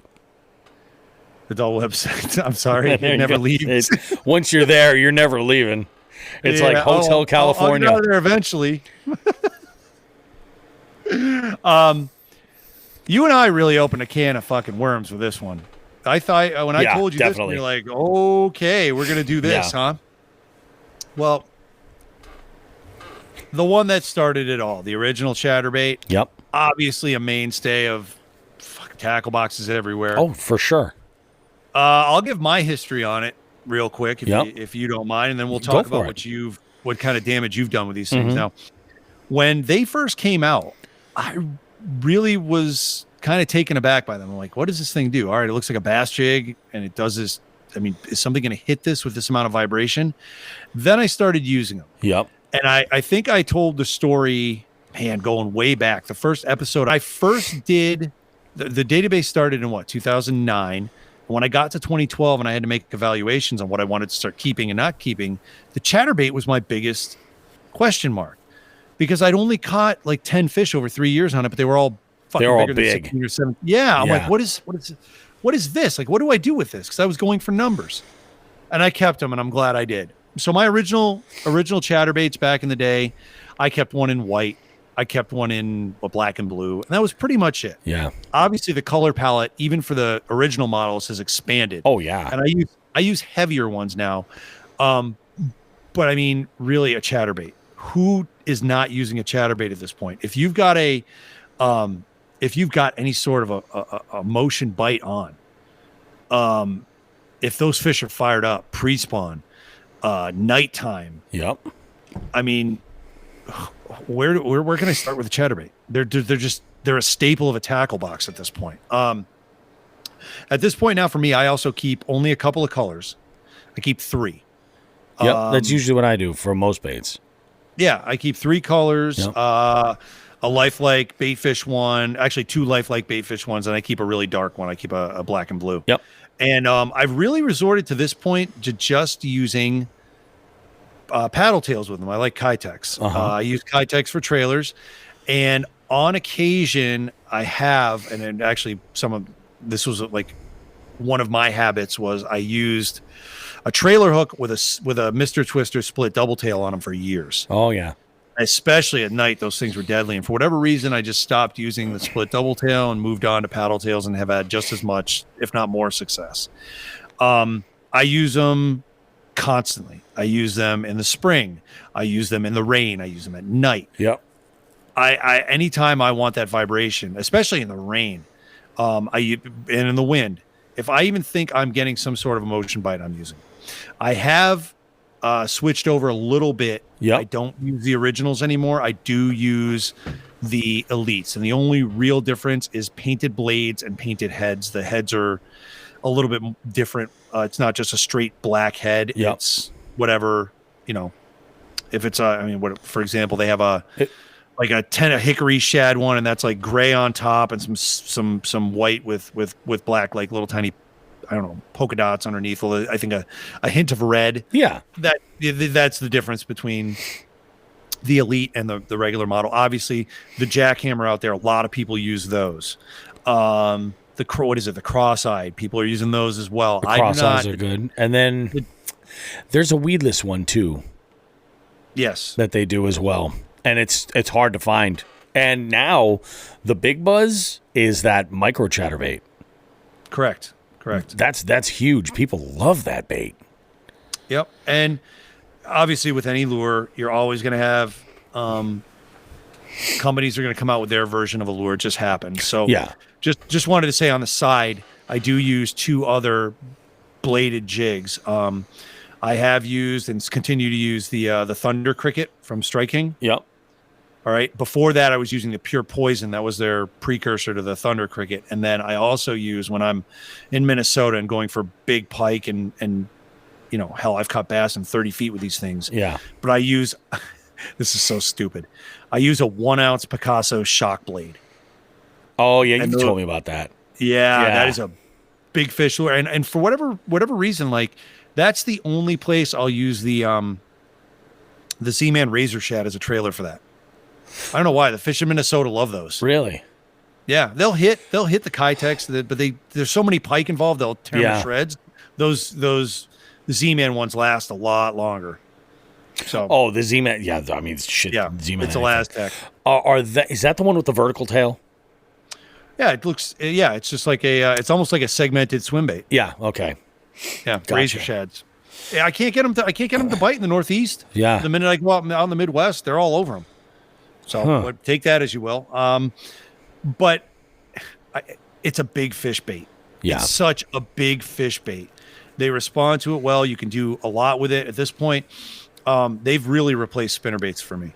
Yep. I mean, completely, because anywhere I can throw a spinnerbait, I can throw a chatterbait and not pick up half the amount of weeds that a spinnerbait will pick up. So that's really the bottom line on that. Yeah, I know that there is definitely a school of thought where there's some people who are just like, those 2 baits are just interchangeable. Throw a spinnerbait or a chatterbait, pick your poison, whatever it is that you're trying to do. But the thing for me is like with a chatterbait, like same thing. I remember the first one I ever got. It was a white original Z-Man chatterbait, 3/8 ounce, back when they used to come with that twin tail trailer. Yep. They used to come with it. And I was like, really? This thing? I have no idea. And, I think I threw it maybe 2 or 3 times and I lost it quick. You know, it was just one of those things. And chatterbaits still are the number one most broken off bait, like what I seem to get hung up. And I don't know if like, and it used to be tied with spinnerbaits, and I've actually started testing fate and throwing spinnerbaits into some hairy shit. I don't know if I've been getting lucky or what, but yeah, still chatterbaits can be tough. They definitely can. I stick to the OG original Z-Man, and I only ever keep 3 colors: a green pumpkin. I take that back. Make that 4. A green pumpkin. I usually keep like 1 white handy. I don't throw a lot of white baits, but sometimes if I'm in a specific body of water and I'm hearing that like, oh yeah, white's the color over here, or I just got to throw something really light, then cool, I'll throw that on there. And then a black and blue I'll keep. The other one is sort of like a little bit brighter of a baitfish color, like a bream style color. It's got a little chartreuse, a little orange, and some black like stripes on it as well. And I'll throw that when the water's maybe a little bit more stained. You know, when I just want to mix it up maybe from green pumpkin, give them something a little bit different. But I have my PB smallmouth is on a chatterbait, on a green pumpkin Z-Man chatterbait. And it's same body of water, probably about 150 feet away from my PB largemouth, now that I think about it. I never even thought about that. But I caught that in April of 2020. And I was absolute just tank, but like not a fish that I ever would have, you know, thought would bite that presentation necessarily. And remember before, was it before last year? Remember I said I wanted to start focusing more on getting comfortable with moving baits, finding fish, specifically like covering water. And chatterbaits were definitely in that mix. A lot of people I find will also choose a chatterbait when they're like, I'd love to throw a rattle trap or something that vibrates, but I want to stay away from treble hooks, because I'm going to get all kinds of like muck everywhere in there. Because like you can take a chatterbait and yo-yo it on the bottom, and they can be fantastic. That's actually how I caught my my PB smallmouth. Aside from that, like it's always one of those things where anytime I feel like there's a moving bait bite, a chatterbait's going to be in there at one point or another. You know? Yeah, and you know, you bring up PBs on that. Like I thinking about it now. I caught one on a. My personal best largemouth in Massachusetts is 6 3/4, just over 6 3/4, and that I got on a chatterbait that hit at my boat to the point where it scared me so badly I had to let line out because that's how close it was. I was lifting the bait out of the water. Oh, and that's when it just fucking smashed it. Yeah, I brought it all the way back in, but right as I went to lift it out of the water, I was done reeling. Yeah, that's when the fish hit, and it was 6:13, and that was on a white chatterbait with a split double tail trailer. And you're talking trailers. I'll tell you, you know what my favorite trailer is? Like just as like a good go-to spot, because it's not too bulky and it can be rigged multiple ways, is a Rage Menace. Yeah. You know, I love it because you can rig it vertical. Like I've played around with this because the jury's still out for me on that whole like rigging your paddle tail upside down on a chatterbait so it doesn't interfere with your. Have you ever heard this? I've heard of it. I don't believe it. I don't know that. I mean, the jury's still out. I can't say that I can make heads up with it either way. But I also think like that comes. You got to consider color too. You know, like you don't want to use like a white and green pumpkin and have those colors reverse, and that's just going to totally mess up your presentation, especially if you need that. Like if you got clear water, good visibility. I digress. For me, I love that. That's a good like starting point. But I've also thrown chatterbaits without a trailer too, like when I've needed to, and you know, it'll do the job, you know. And there's don't some of them come with those trailer skirts? Am I incorrect on that? I think some do. Let's see. There was a model that had a detachable hook. Have you ever seen these? And those skirts are like the quick change ones. Is that what you're talking about? No. Like I know Z-Man makes them, but I think they're striking. I think Z-Man gets them from striking. They're called trailer skirts. So they have an outer ring that's a certain length, but then an inner ring of the skirt fiber actually comes out longer, so it looks like. Oh yeah, I have seen these. Yeah. Yeah. I don't know if they do them on chatterbaits, but that's actually a pretty good idea. I've seen them on spinnerbaits before. Yeah, which makes no sense because Yeah. they get tangled in the blades on the fall. Like I cut those off, but I was just curious. Huh. But yeah, I mean the chatterbait. Where would I be without a chatterbait? Yeah. I mean, I've caught so many big fish on chatterbaits over the years, and I'm talking all bigger than 3 pounds. Yep. Or 17, 18 inches for everybody who's out there wondering what do I mean by big fish. Yeah, exactly. A lot. Actually, fuck Bobby. Fuck. Not fuck Bobby. I mean, no, Fuck let's Bobby. not. Yeah, let's not fuck Bobby. Just for shits and grins, let me give you guys a number here, just to show how many big fish I've caught on chatterbaits. Because I keep this shit, so I know what's working for me. So since 2009, bladed jig. That is my third highest big fish lure. Really? The first being a plastic creature. Yep. The second being a bass jig. The third being a bladed jig. I've caught 52 fish over 17 inches since 2009. And honestly, it's really been since 2013 because 2009 I caught one, Yep. none in 10, none in 11, one in 12, and then it just picked up from there. So I average, about five fish over 17 inches a year on chatterbaits. On chatterbaits, that's not bad. Makes it worth throwing them. Bladed jigs. Yeah. Yeah, it is. And that was a big question for me when I really evaluated what I was catching fish on. I'm catching big fish on chatterbaits, but I'm not catching little ones. So Yeah, that's a good if you're thing. not using a chatterbait, there's so many different models out there. Pick your poison. I use the Chatterbait Elite. I use the Picasso Shock Blade, and I use the Strike King Thunder Cricket. Yep. Give it a whirl. I will say, I really think that Matt Thayer makes a great bladed jig. And I have his. And, Yeah. I keep telling Matt, I actually talked to Matt today, and I Yep. even said to Matt, I'm sorry, I bought chatterbaits off you or his bladed jigs, and I said, I haven't come across that bite yet this year. Like, it just vanished. Yeah. It was weird. I haven't caught a single chatterbait fish this year at all. I caught 4, but they were all early spring. Yeah. And that's Yeah, it. I don't think I've caught a chatterbait fish this year at all. Yeah. But I mean, again, I've also been dedicating my time to one specific body of water. I think next year I'm going to see myself going all over the place.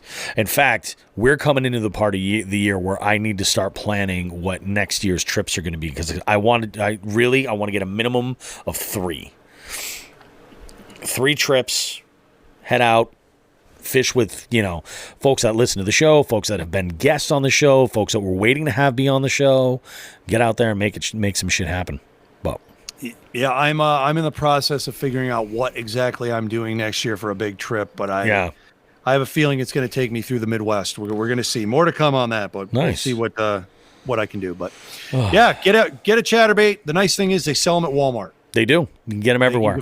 Yep, you can get them everywhere. Get a chatterbait. Give it a try. Yep. I throw mine with. I've learned some harsh lessons. Yeah. With line with 12-pound test, I bumped up to 15-pound fluorocarbon. I throw it on a medium heavy bait caster, usually 7 foot.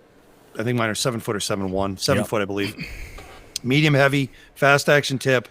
I keep the drag just a hair loose, not like loose like a crankbait, a little bit tighter than that, so I'm able to pull it through weeds. And the speed of my reel is 6.3, I believe, to 1. I like to tell people, or I would tell somebody if they're like, I've been fishing with Senkos for a while, like kind of getting into it. I'd like something that's a little bit more active, like something I want to experiment a little bit more. I would recommend a chatterbait as a great place to start. Yep. I would, for sure. It's so versatile. It'll go through anything. It mimic. I mean, it's really the best of both worlds between a jig, a spinnerbait, and a crankbait. Yeah, I would recommend. I'd say, do yourself a favor. Get something that's weedless. if you can find a bladed jig that's weedless, so that you can hang on to it. But I would 100%, I think if you're getting into that moving bait presentation and, you want to experiment and determine conditions and stuff, this is a great place to start because it'll work all year, It's a great bait. It's a great pond bait. It's a great big lake bait. You name it. True. One would say it's the master bait. We went down some dark paths here. We really did. Jigs and Bigs. We oh really my God. did.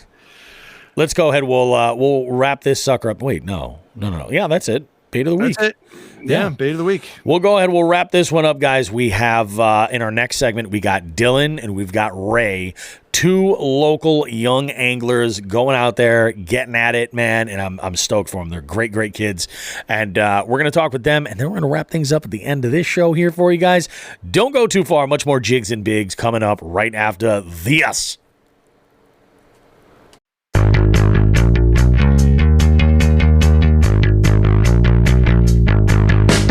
Jigs and Bigs is your favorite fishing podcast, right? Why not show the world how much you love the show while directly supporting us? We have men's and ladies' shirts, hoodies, and a variety of hats. We even have a waterproof outdoor Bluetooth speaker so you can listen to your favorite podcast while out on the water if you like. Check out jigsandbigs.com/shop to visit the store and gear yourself up. If you really can't get enough of this show, consider becoming a jighead and joining our Patreon. It's a subscription that gives you exclusive access to recording sessions that allow you to engage with us as we record the show. We also have some exclusive content there just for our jigheads and even have some special promo codes. Space is limited, so join now at jigsandbigs.com. Finally, if you're local to our area in Western Massachusetts, consider checking out the Western Mass Fishing Report, posted weekly at northeastwildwoman.com. We have amazing contributors providing great content and info for local conditions and what's been going on and working recently. Jigs and Bigs, so much more than just two lightly roasted hippies trapped in the 90s arguing on the internet about fishing.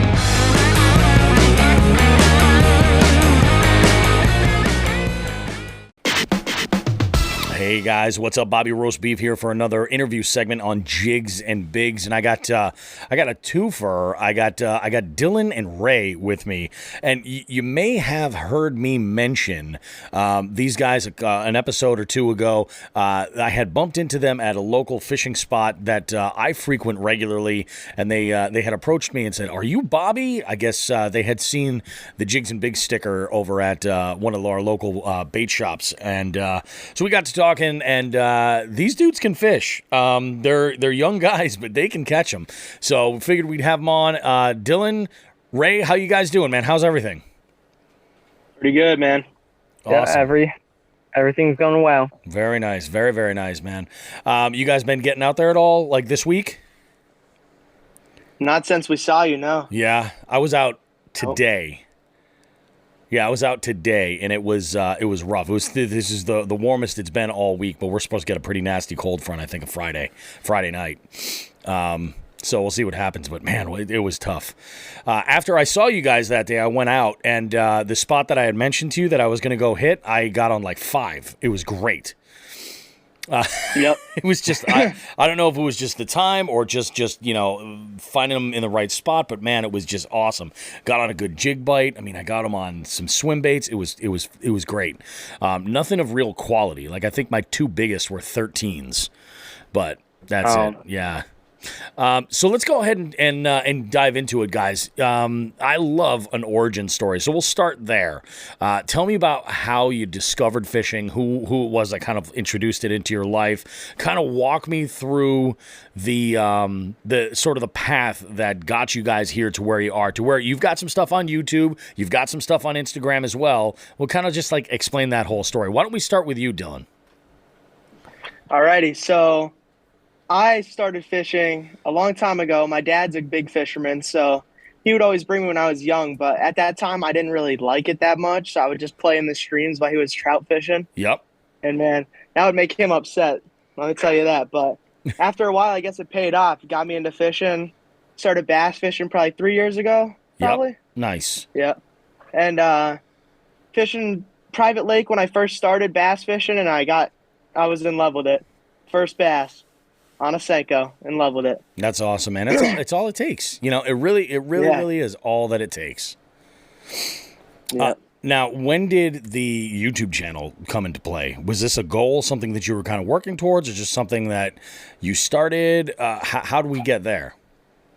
Alrighty. So the YouTube channel is relatively new. Yep. It's probably, I don't know, 4 or 5 months old, I could probably guess. I mean, we started at the start of summer, maybe. Nice. And you guys are the Maybe Ned Heads.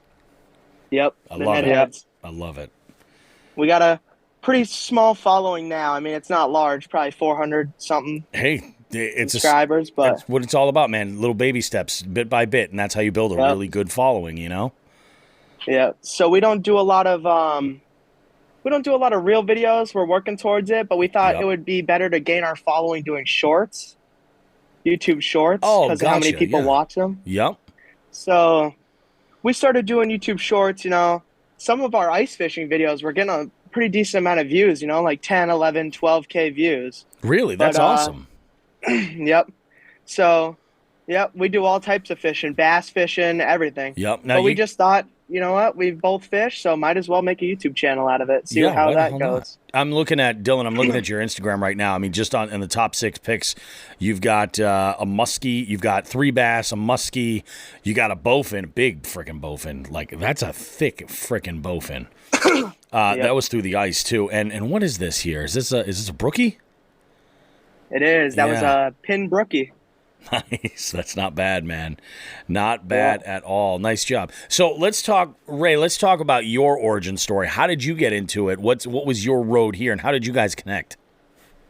So I pretty much started fishing when I was young with my grandpa, and he'd just take me trout fishing and stuff like that on Yep. weekends and whatever.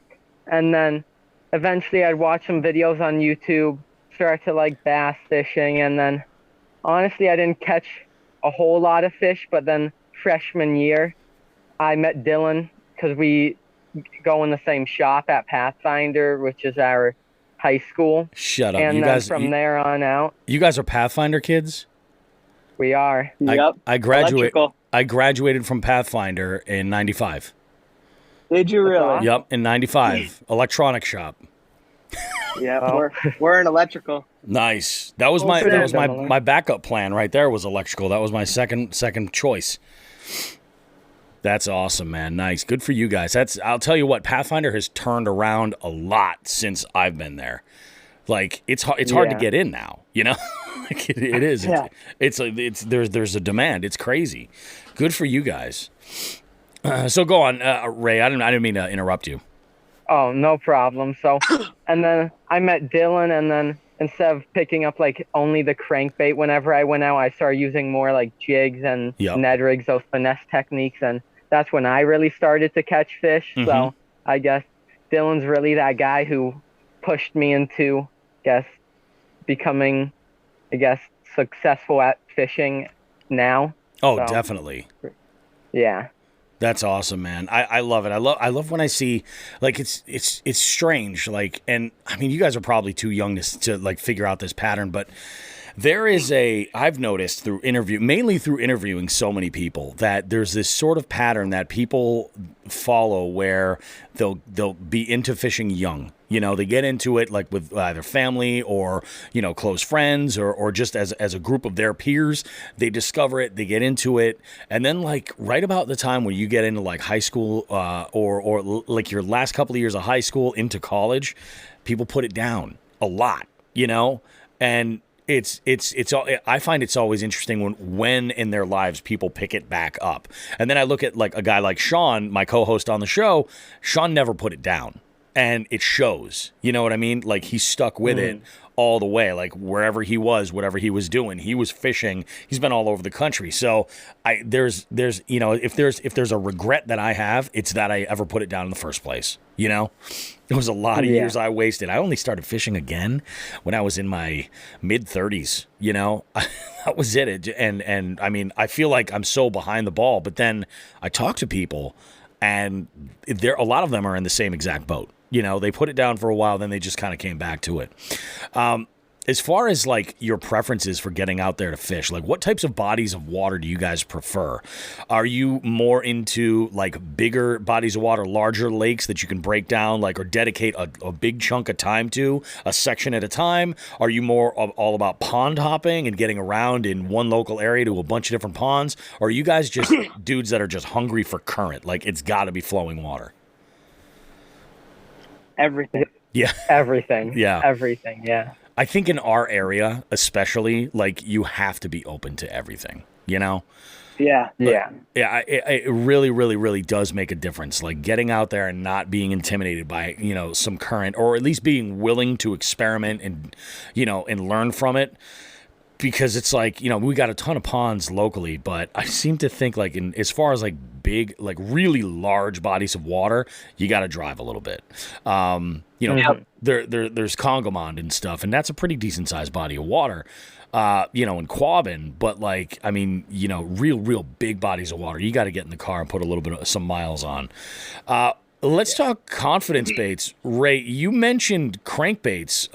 What are your like top 3 confidence baits that you're going to go out there and throw? Well, definitely right now the crankbait is at the very bottom. I don't ever use that thing anymore. Yeah. It's pretty much just, I love a big worm, a jig, and a Ned rig. Those 3 things are pretty much, those are my baits. That's awesome. What about you, Dylan? Where are you at?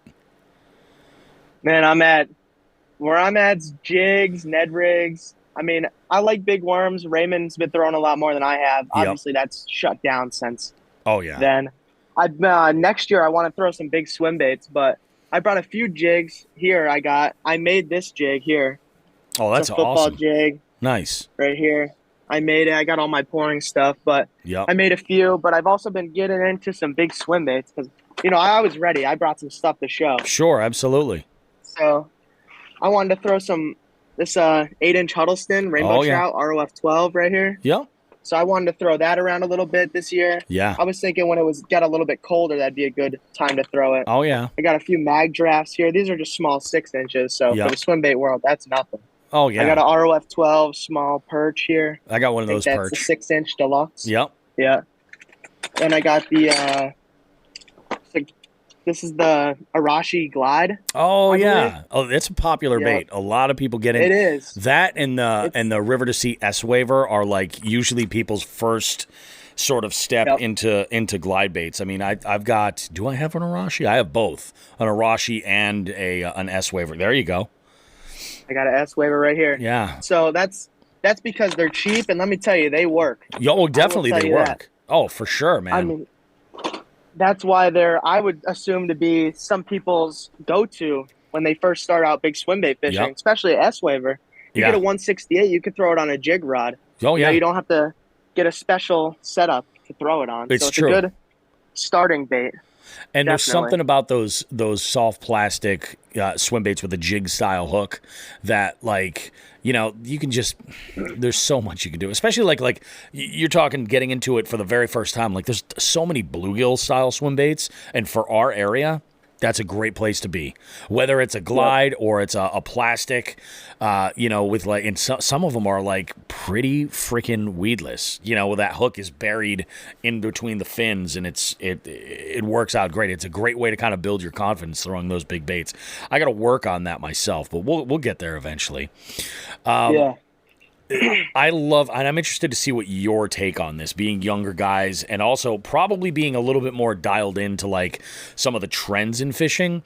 So there's an old saying that says fishing tackle catches more fishermen than it actually catches fish. Everybody's heard that before. I'm interested in knowing, what do you guys think independently? What do you each think is the most ridiculous fishing tackle trend that the industry has offered us? And the follow-up question to that is, have you tried it and how did it work? I guess I'll start first. So I think this is a hot topic, very hot topic. Yep. I do not believe the Guggen baits are great. They are terrible. I think they're terrible. I'm sorry. I don't know if you... What is it that you think is so bad about them? I'm just curious. So, you know, it's just... So they started off as YouTubers, you know? So this doesn't bother me. But they make these baits, and I think they sometimes spew false accusations to younger audiences. Yeah. So I definitely think they target younger audiences with their baits, and that kind of annoys me a little bit because I know plenty of baits that'll work a lot better than a Guggen bait. I've caught my fair share of good fish on like a bandito bug on a trailer Yep. and like a rattling Ned. Like if it's dirty water, I'm gonna go rattling Ned. But I think those are the only two Guggen baits that I believe work personally. What about their hard baits or anything? I mean, have you ever had any experience with any of those? I got one blooper one time, I think, in a mystery tackle box, which I also have a hot topic on. Okay, all right. I mean, hey man, this is your soapbox. Yeah. This is your opportunity. Yeah. So I got one, and it's not terrible, but they're not great. Yeah. Really, for the price. They're $12. Like, it's not great. I'll tell you, I mean, a lot of what you're paying for with the baits, regardless of the brand, is the marketing.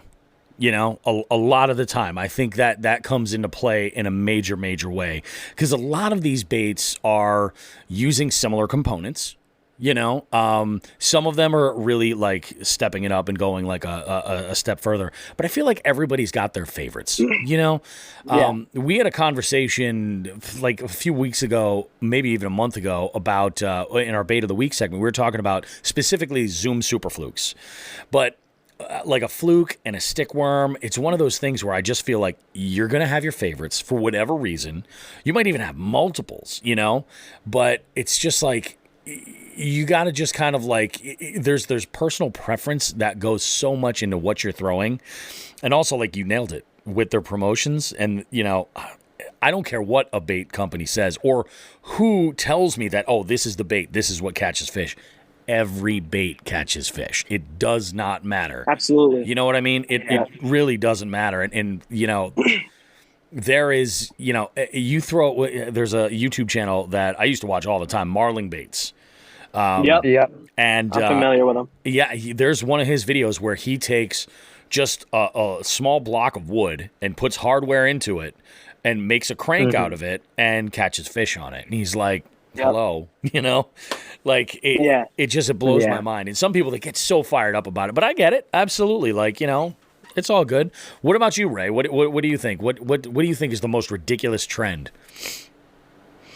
I guess also Dylan briefly touched it, but the mystery tackle boxes, like, I got the Elite mystery tackle box, and pretty much you'd be lucky to get one good bait out of every box.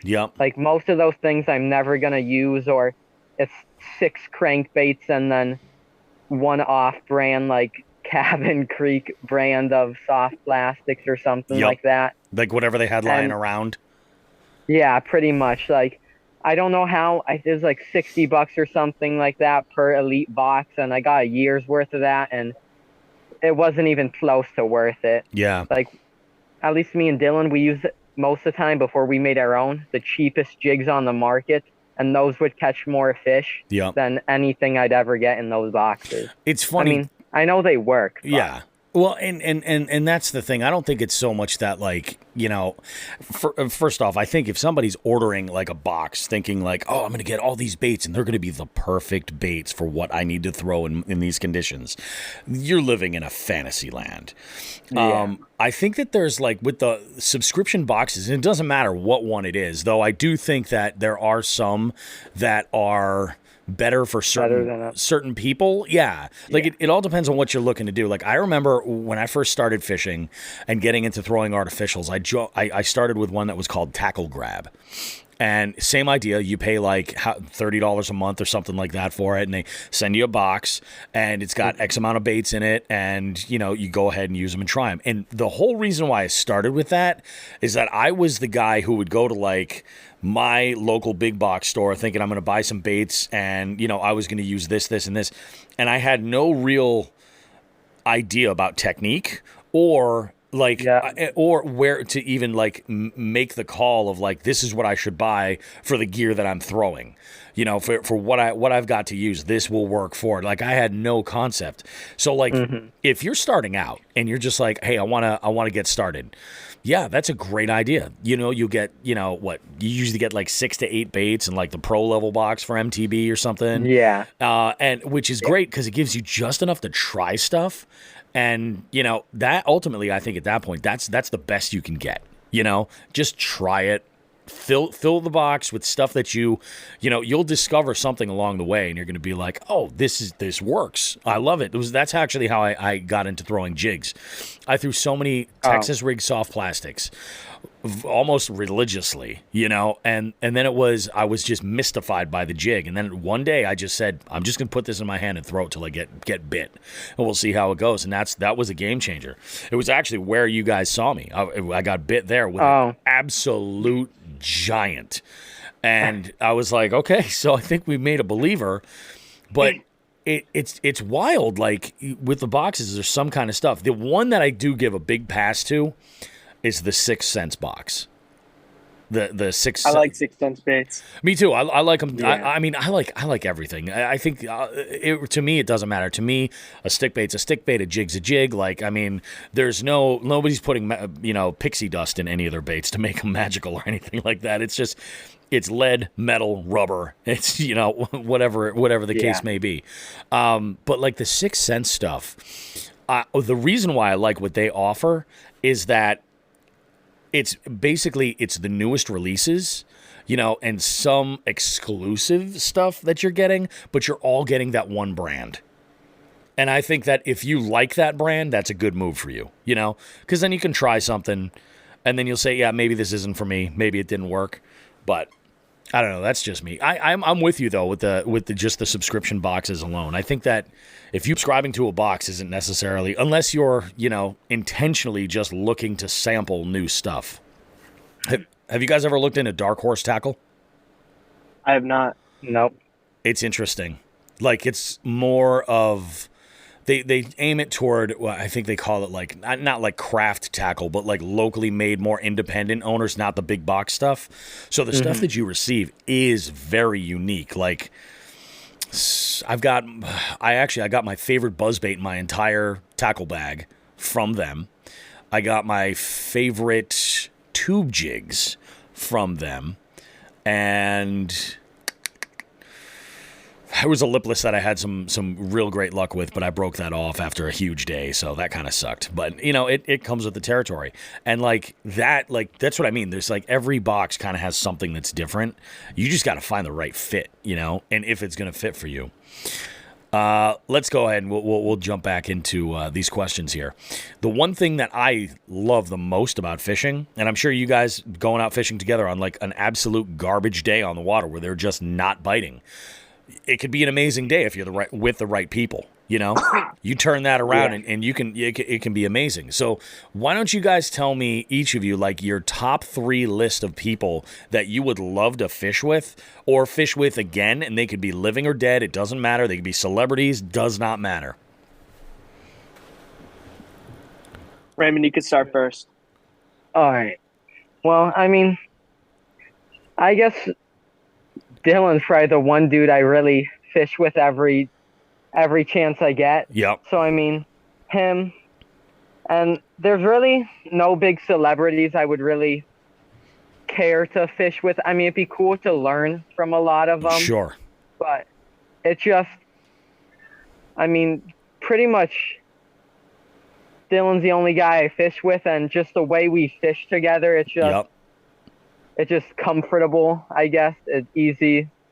He reels with his left hand, I reel with my right, so we just set the hook the other day, so we both stand on the bow of the boat at the same time, and it works. Everything runs smoothly. Yeah. So I guess, I mean, I definitely get where you got a rapport with somebody that you fish with regularly, and you're, you know, like you said, one of them's, you know, using the setup right-handed, the other one's using left-handed, and this kind of allows a little bit more real estate, especially on a boat. So you guys fish primarily from a boat, or are you kayak guys, or, you know, bank guys on the weekends? What's your method? Everything. Everything? Yeah. Nice. Yeah. Yeah, we both have bass boats. We both have kayaks. Yeah. That's we got good everything. to know. That's good. All right, that's awesome. Now, what about you, Dylan? What are you at as far as like the people you'd love to fish with? I got a feeling you've got a list Again, ready. I got a list ready, man. I was thinking about it. So I would like to fish with the guys from Tactical Bassing. I Oh think they're the yeah, most knowledgeable guys on the water, hands down. They know the most out of anybody I think I have ever seen, or at least the best at teaching their knowledge. yep, I personally believe that. I would also, again, Raymond. I fish with him all the time. Yeah. It's comfortable when we fish, so we know when to get the net. We know we just fish together good. So Yep. it's like a properly oiled machine, you know. So Mhm. and then I don't know if you ever heard of him. I believe you have. Debo's Fishing. Oh, I know Debo. Debo's a good guy. Debo's Debo is- probably one of my favorite content creators. Like you don't get a more genuine human being than Debo. Exactly. Yeah, I he's think great. I think I saw you guys before the Jigs and Big podcast Mhm. before I saw it on the Granby Bait from Debo's Fishing. So I believe that's how I learned about you guys. Yeah. And I would like to say Debo, I've watched every single video he has out Yeah. on his YouTube channel. It speaks informational and he's just a good guy. You can tell And he's on like camera. he's a real world angler. You know what I mean? Exactly. Like that is very, very cool. Yep. And I like how he dabbles in everything. Yeah. Everything. Yeah, so it's true. He talks about hot topics, Mhm. tackle openings, like everything. Yep. Yeah, there's definitely a little something there for everybody. Yeah, Debo. And actually, you know, it's funny. So we had Debo on. This was our first year when we started in 2020. We had Debo on, and he was like, we could tell he had the following that he had that was so dedicated because that episode was just bing. It was like, 500 listens like the first 4 or 5 days. It was insane. And so we're like, yeah, his fans, they love him. And I mean, I kind of knew that going in because I've been watching Debo for a long time. But I learned some stuff about him too that I didn't know. And I think, he's absolutely awesome. I am still busting Randizzle's chops about getting on the show. We got to get Randy on the show. Yeah, I like Randizzles too. I think he's a good guy too. Wicked good Especially, guy. I mean, he fishes primarily a jig too, as I've heard. A lot, yeah. Oh yeah, Those absolutely. War Eagle heavy finesse jigs. Yep. I mean, I've heard that he goes pretty hard with those things. Yeah. I mean, I've never personally fished one, but that's his go-to. I mean, I don't think they're brand specific. I believe that when you catch a few fish and you get a confidence, as soon as you can keep that confidence and keep catching fish. It doesn't matter what bait it is. Yeah. That's what I personally believe. But I agree. Randizzles is a good guy.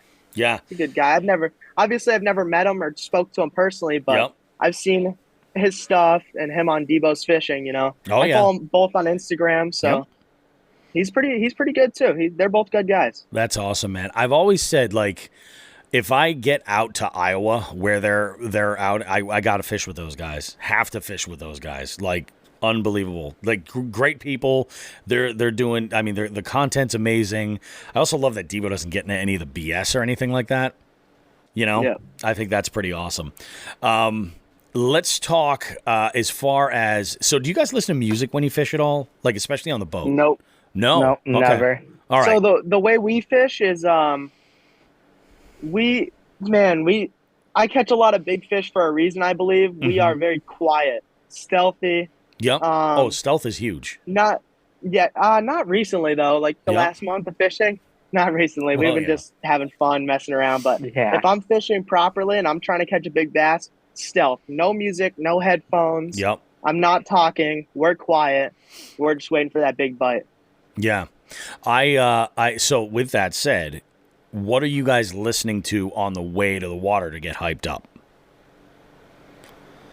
Oh man. Really? If we're in my car, it's rap. If we're in Raymond's car, it's whatever he's got on that radio. Yeah. Whatever's on 95.7. There you go. So we got hip hop and top 40. Nice. Hot. I love it. What about, where would you like to see fishing take you in the next like 5 to 10 years? Like, where do you have a goal? Are you looking to, get into the competitive side of things and do tournaments? Are you looking to push more of the, social media influencer route? Like, what are you thinking? All right, I guess I'll go first. So I was thinking that I wanted to try to dabble in tournaments, and I know tournaments isn't for everybody, Yeah. but I definitely think that it would be beneficial to dabble in some tournaments, some small local ones, and maybe get on a trail. But I also think that just sometimes it doesn't work out, So Yeah. and it's really hard to get in some of those bigger tournaments. That's why I go to school for electrical, and I actually am an electrical apprentice. So Yep. that's my Nice. backup plan. But I would like to do some tournament fishing. Yep. And if that doesn't work out, maybe see where content creating goes. Yeah. But obviously, they're both very unrealistic. I would put them into pretty unrealistic goals. And I think that's what a lot of younger people don't understand about stuff like this. Yep.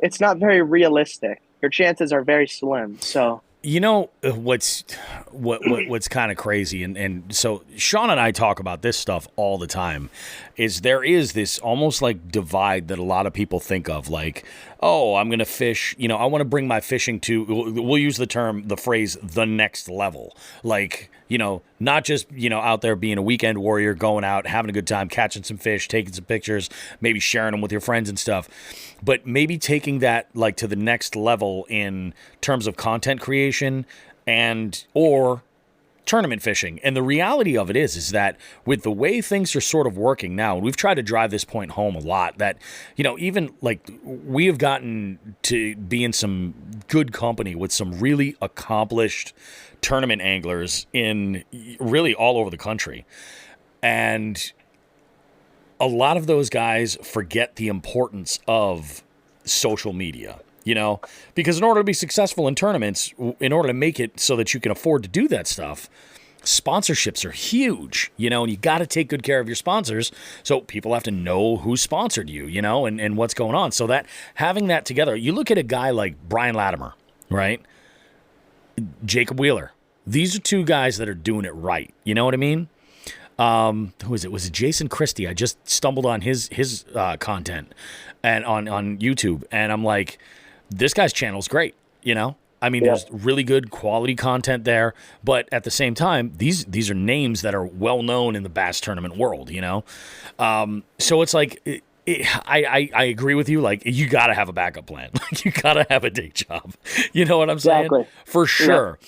And, but it's like you guys have a pretty good head start. And if you stick with it and you do it the right way and, don't get, we always make this joke about, the business plan of the tournament angler is catch big fish, step 1, step 2, blank, step 3, sponsors, money, whatever. And it's like, exactly. Everything has to work together. You have to be able to draw that path. What about you, Raymond? Like, where would you like to see things go as far as you in the next 5 to 10 years? Yeah, I'd love it if we could get in some tournaments and maybe win one or two. I definitely think we can do it. We usually catch at least one big fish every time we go out. But, I'm also an electrical apprentice, and my dad has his own company as an electrician, so I have a pretty good head start in that area as well. That's awesome, man. And then I guess the content side of it, that is pretty cool. It's just that's almost harder than, I guess, the actual fishing. It's like making an entertaining video is something I don't think we've really figured out yet, because our summertime videos, those did horrible, but the ice fishing ones where it's pretty simple, you just record us seeing a flag and pulling it up, those ones were pretty easy, but that's gonna be a little tougher too, I guess. Yeah, I hear you. It's crazy too. A lot of people with content, they think of, they just almost overcomplicate it sometimes. Keeping it simple is sometimes the best way to do it, you know? Like Debo's a guy that does, he keeps it simple. Like you know, Dylan had mentioned he does like unboxings, you know, to show off new stuff that he's using. And then he does almost like some of his fishing videos are almost kind of vlog style, where he just goes out for a day and then he's got a little bit of recap at the end where he talks about what was working, what wasn't working, all that kind of stuff. And I think it's great. You know, sometimes less is way, way, way more. Have you guys traveled anywhere to fish? I would say beyond like a couple hour drive. Yeah, we went where Dylan caught that muskie. It was a family trip. Yep. We had, but we went down there to go fish in Virginia. Oh, that's right. And Dylan, the Shenandoah River. We fished that pretty much. Nice. We had to have put 40 hours in on that river at the least on that trip. Jeez. Yeah, that's okay. So with that said, do you guys have any like bucket list bodies of water that you want to hit? Yeah, I do. The Great Lakes, I'd like to hit for some smallmouth. Yeah. Absolutely. Oh, Yep. definitely. You know, I hear Lake Erie has amazing walleye, and they even come with like free terminal tackle, from what I understand. Yeah. Yep. That's great. Yeah. Yeah, I've seen that Free before. weight. Yeah, some free 12-ounce lead weights. Free huh? weights, yeah, and Maybe. you don't even have to fillet the fish you catch. They come with fillets preloaded. It's fantastic. Yeah. Exactly. Yeah. Yeah, it's great. Plenty of food up there, I'll tell you Exactly. that. Yeah. I think. But I'd also... Go what were you ahead. saying? Sorry. Oh, I was just gonna say, I think Great Lake fishing is amazing. You know, you don't talk Oh, yeah, I've big never bodies of been. water. Yeah, me neither. So another few lakes I want to fish is down in Florida, Mm-hmm. obviously, because that's like the pinnacle of fishing. Come on. Like everybody knows big bass, Florida, Texas, California, you know? California, you throw big swim baits, catch big fish. I mean, that's basically how they do it down in California. But I was wanting to go to Florida for punching. I enjoy punching a lot, so I thought that'd be fun to go out there and do. Nice. Yeah, punch in Florida. Yeah, And we are going to be heading to Florida at some point this year to do just that. So that's going to be pretty cool. That's awesome, man. I'm so freaking envious of you guys. You got the whole world in front of you and like a couple of boats. You're good to go. This is good for you guys. You're doing all right. Let's talk about, this is a random question, but what is your favorite chicken joint? Like you're out on the road, you're fishing, you're going to stop and grab something to eat, you know, and you're like, yeah, fried chicken sounds good. The caveat is it's got to have either a drive-through window or it has to come from a gas station. I guess I'll go first. So, I don't know, man. The Popeyes spicy chicken sandwich is pretty good. That's what I'm saying. Pathfinder valedictorian. Let me put my vote in right now. Far from it, I'll tell you that. But Pathfinder best fisherman. Hands absolutely. down. There we go. Yeah. Exactly. Popeyes is magical. It just is. You know, Yep. there's better fried chicken, but in Western Massachusetts, you're not gonna improve on it past Popeyes. I will say that Crown Fried Chicken has shown me a little bit of the light, but as far as like, that crispy chicken or that spicy chicken sandwich is like next level. Yep, exactly. Yeah. Also, I'd say best gas station ever, Cumberland Farms. Man, Cumbies you is can't go great. wrong with anything from Cumbies. Yep. Everything I've ever eaten from Cumbies is like divine. It's amazing. Oh yeah, I mean, Cumbies delivers. I have, if you go back a few episodes, the Hoodlum Fest episode, in fact, I kind of blow the roof off of a Cumbies locally that dropped the ball significantly. But as a whole, like overall, if I'm out fishing, I'm looking where the nearest Cumbies is for sure. Yeah. Exactly. For sure. Exactly. Yep. Yep. How about you, Ray? What do you think? Where's your favorite chicken spot? I mean, we don't get fried chicken too often, but Yep. the few places we've had was just Chester's or Popeyes, and I'm definitely going to give that one to Popeyes. Oh yeah, Popeyes is amazing. Yep. Yeah. Yeah, things are now. What a lot of people don't know about Popeyes is that Popeyes was recently purchased by Burger King. So that's part of the reason. Really? That's part of the reason why you're seeing so many new ones pop up all over the place. I will say this: since that acquisition happened, Popeyes has mac and cheese, and it is next level, like way beyond any other like what you would expect fast food. It's like real mac and cheese. It is wonderful. Yeah. Don't sleep on. So mac can we and talk cheese. about one thing? Fire away. What's that? Burger King, man. Hot Not garbage. great. Yeah, hot garbage. Exactly. Yep. Yep. Yeah. Like there's onion rings. Cool. You know, a little bit of variety is nice, but aside from that, it's like you're settling. You know, with Burger King. Yeah. Now, how about this for a hot topic that I haven't heard many people speak about? What's that? How the rebranding and selling of Gary Yamamoto custom baits is. Oh, yeah. I heard about that. So, yeah, Gary Yamamoto was purchased a while ago. I don't know who the company is that bought it, but they're doing some it's like Western Outdoors on Instagram. I don't know. Yeah, they're doing some rebranding. I don't know what their deal is. I hope they don't change anything, you know? Yeah. But they already did. Yeah. They already did. Packaging, So new baits. the packaging, and they already added 2 new baits to the setup. I'm okay with them adding new stuff. You know, more variety is fine, but it's the formula, you know? Like yeah, so Granby Baits right now has the new packaging because they got a new shipment in, and we were talking to them. They have a 3-inch Ned floating worm, Gary Yamamoto floating worm. Oh, really? Okay. Yep. They also have like some type of like cut tail worm. Like you know what? That's the one I've seen. Yeah. Yep. And how they have the new packaging, like we previously stated. Is it like clamshell packaging where they keep everything nice and lined up, or is it still a traditional bag where everything's traditional loose? bag? Like but they do line it up a bit. They all right. tried their best to It's crazy because like Zoom is a good example. Like I love Zoom plastics because the price is nice, you know, and the variety is awesome. Like they've got so many colors. Like and you can find them everywhere. But like with the flukes, like I guaranteed in a pack of what is it, like 6 or 8 flukes? I think it's 8 flukes for the super flukes.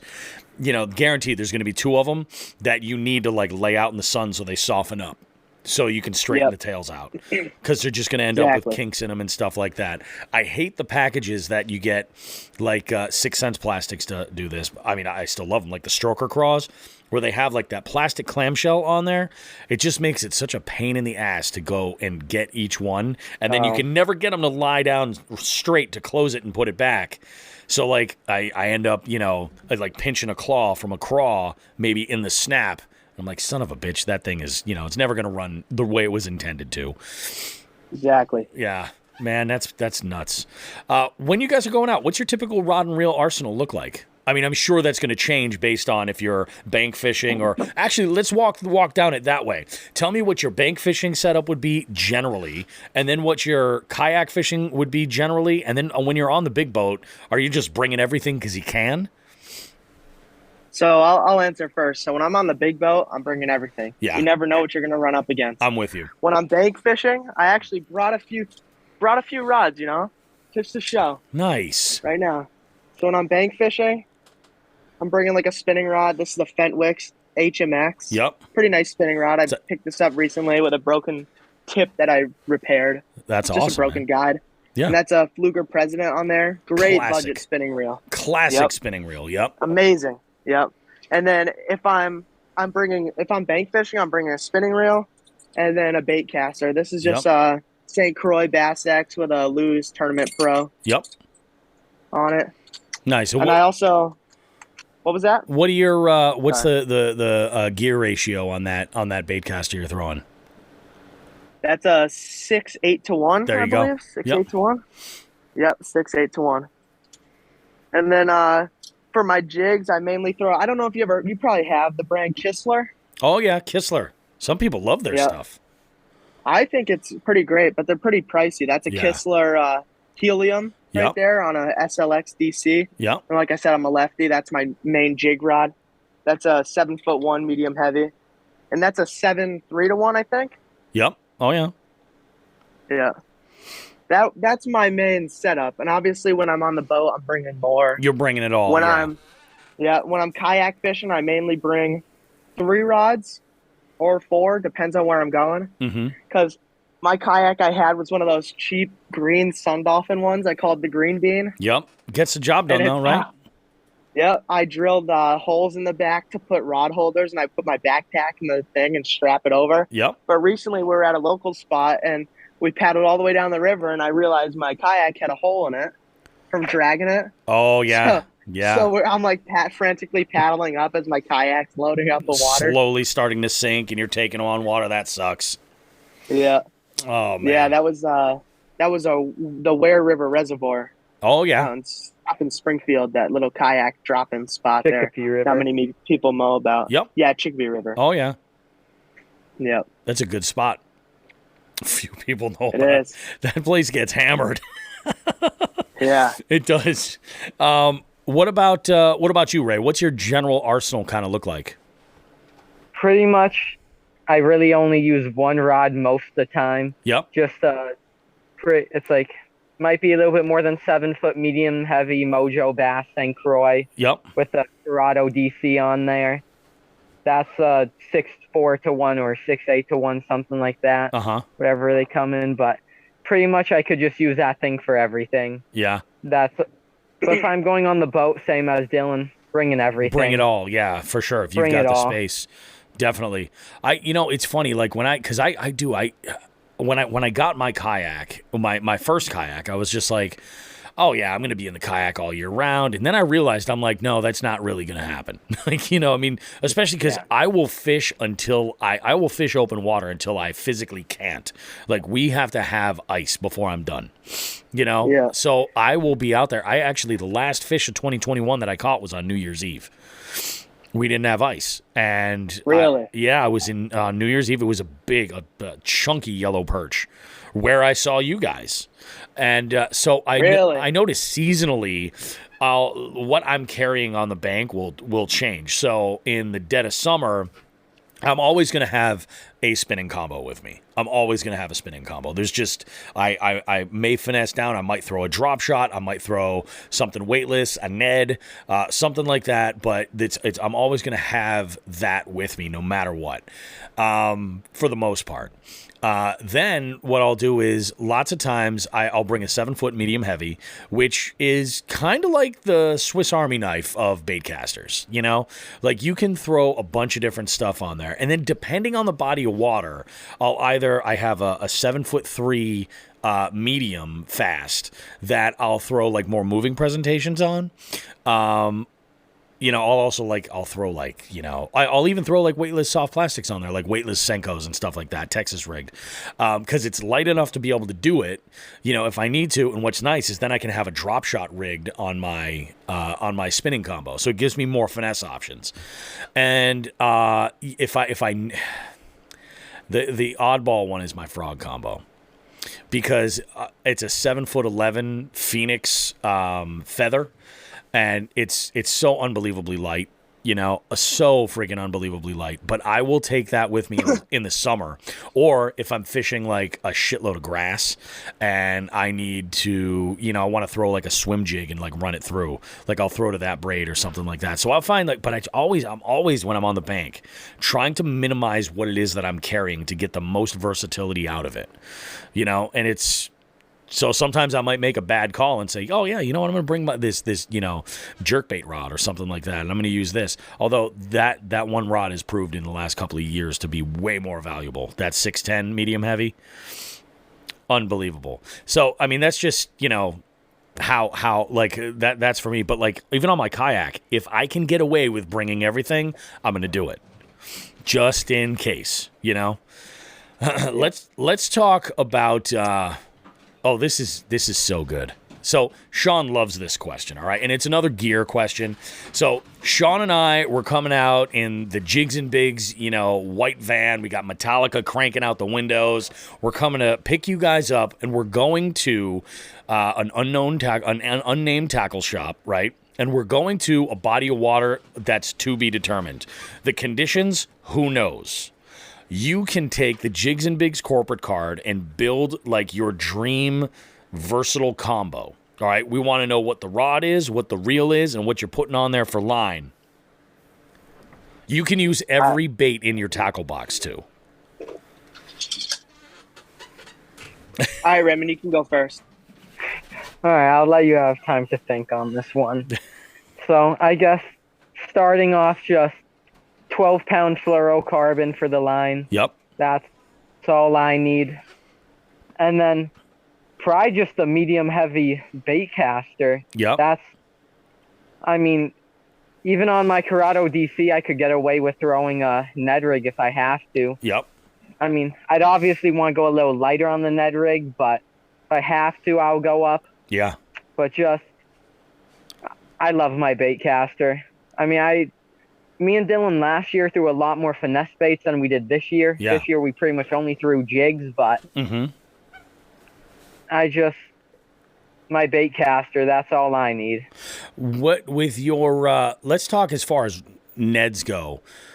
When you're choosing a Ned head, right? What is a weight that you generally gravitate to? I go usually as light as I can. On my spinning rod, I'll be throwing 1/15 or 1/10. Yeah. And then I will go to 1/8 if I have to, but I really don't like to go anything above that. Anything heavier than that? Yeah. That makes sense. Yeah. That's interesting. I love to keep a variety, for different applications. You never know, but it's that's one box that I feel is often ignored and kind of, overlooked is a terminal tackle box that has plenty of options, I think it's super critical. What about you, Dylan? Where are you at as far as the rod that you would build? Given the opportunity to build your dream rod, what would it be?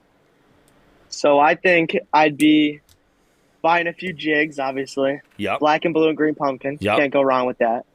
I'd buy Baby Rage Menaces. Sure. I love that. That's You're my going favorite all out. trailer. Yep. I'm elaborating this question. I'm going all out on this one. I like a Rage Menace too. It's probably my favorite swim bait trailer, to tell you the truth. Yeah, that's my favorite jig trailer. My favorite swim jig trailer. I think it's great. Yeah. I see a lot of people rigging it sideways too and swimming it on chatterbaits, swim jigs, everything. Yep, great trailer, very versatile. But I'd probably pick up a Shimano Zodius rod, probably 7'5". Yep. Medium heavy, I think, which I don't own at this point. I wanted to buy one, but it's $300. It's a pricey rod, yeah. Exactly. Yeah, and I'd be probably going with either a Lose Hyper Mag or SLX DC. For the price, you can't go wrong with a DC. Yeah. The flipping capability or the skipping capabilities with a DC. You could do it with any rod, but it's so much easier on a DC. It's so much more forgiving. And I think this is a topic not many people touch on, is the SLX versus the Corrado. Yep. Because I know Raymond's got the Corrado, and I have the SLX, and he spent $100 more. Yeah. So if you're a budget angler, I definitely believe SLX, that's what it was designed for. Yeah. Exactly. It is literally a very tight competition, if not equal to the Corrado. It's a great reel. So I would not pick up the Corrado by the choice to buy the SLX. Yep. That's just a personal opinion. Really? But actually, with instead jigs of and an bigs SLX, no, I am actually lying. I wouldn't buy a Corrado. I'd go up on you guys. There you go. I'd go to the no, I wouldn't go Metanium. I'd go to the JDM Scorpion. Scorpion. I love there you JDM go. reels. There you go. I love JDM reels. They're so hard to get your hands on, especially if you're a lefty. But I've been looking, and I think as soon as I get some more money, enough money to spend on them, because obviously you want to have enough to do whatever you want. But if I have extra laying around, I would definitely get a Scorpion. Yeah. You can actually buy them off Amazon, believe it or not. The JDM ones? Pretty really? readily. Yes. Really? No shit. So I was looking for a long time for one, and I was looking on Facebook Marketplace and other things, but you can only find junk, cracked ones. Yeah. Old, second used. hand. Yep. Exactly. But if you go on Amazon, you can actually find brand new ones. So that's a little it's good to know. Tip there. Yeah. If you ever want to pick one up. But that's what I'd be creating. I mean, you can't go wrong with a jig. For the jig, I'd probably pick up a bitsy bug jig because whether there was largemouth or smallmouth in the lake or spotted bass, Yep. which we don't have around here, obviously. Yeah. But, any lake where there's bass, they will bite a bitsy bug jig. Cheap, affordable, and everything eats it. I mean, I've caught crappie and perch on them too. Yeah. Oh, yeah. Yeah, I think Yep. that was one of the Jigs and Bigs jigs.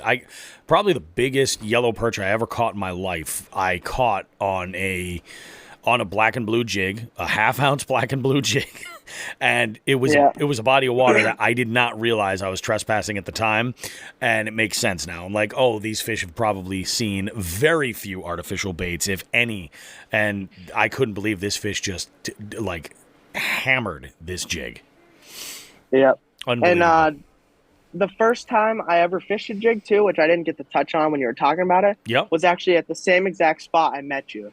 Oh, really? Which was funny. Yep. It was awesome. at that lower pond, and I was throwing this jig exactly what is on my rod here. Yep. This is that Kitech tungsten. Oh, yeah. Jig. Yep. This that 1/8, it's 1/4 ounce. I was throwing that, and I will tell you, first cast I caught a fish. First cast. I mean, it was fish every cast there. Yep. This was probably 2 years ago now, but do you guys? I just thought I'd add that. Do you guys have any suspicions or some of those people talk they say such and such is bad luck, having a banana on the boat, or that catching a fish on your first cast being a bad luck, sign of a bad day. Do you have any of that stuff that you buy into at all, or is it all bullshit? I think it's all bullshit. Yeah. Personally. Yeah. I agree. I mean, it's just being realistic, to be honest with you. Yeah. Having a banana on your boat isn't going to determine your day. No, exactly. I mean, there are people, it's a cool little thing to it's funny to think about, but yeah. There are people who lose their minds, though. Like, if you show up and you're eating a banana, getting on the boat, they're like, you better throw that thing overboard. It is not coming on this vessel. And I don't know. So, all right, guys, this is like the biggest, the cornerstone question that this entire show is all about. Everybody, the whole show started because we were looking for fishing stories, just great stories from anglers all over the place of all different levels. I'm looking for 2 stories from each of you. I'm looking for the first one, the moment you're most proud of on the water. It might be a catch. It might be a new species. It might be a PB. It might be something where, the shit hit the fan and, you were able to, squeak out without, losing your life or some shit like that or something along those lines. The other story, and this is the harder one to sort of pick, choose, because every angler has an abundance of them, but we want to know that biggest sort of that moment. That's what we want to know. So Dylan, why don't we go ahead? We'll start with you. You go ahead and tell me your 2 stories, then we'll get Ray's. All right, perfect, because I have 2 perfectly. So awesome. I've done some pretty stupid stuff on the water. I mean, there was this one time where I was walking on a dam, which I shouldn't have been walking on, I'll tell you that. Yep. I may have or may not have hopped a few fences to get there. Okay. Not saying I did, okay? That's illegal, but it could have happened. I was pretty young. Yep. Yeah, it could have happened, But I was walking on this dam, and it was probably, what do you say, Raymond, 40 feet drop? Yeah, some rocks, some spiky rocks that had no water.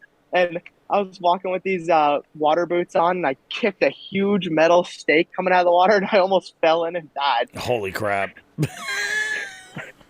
That's not good, dude. Yeah. That's not it's not damn.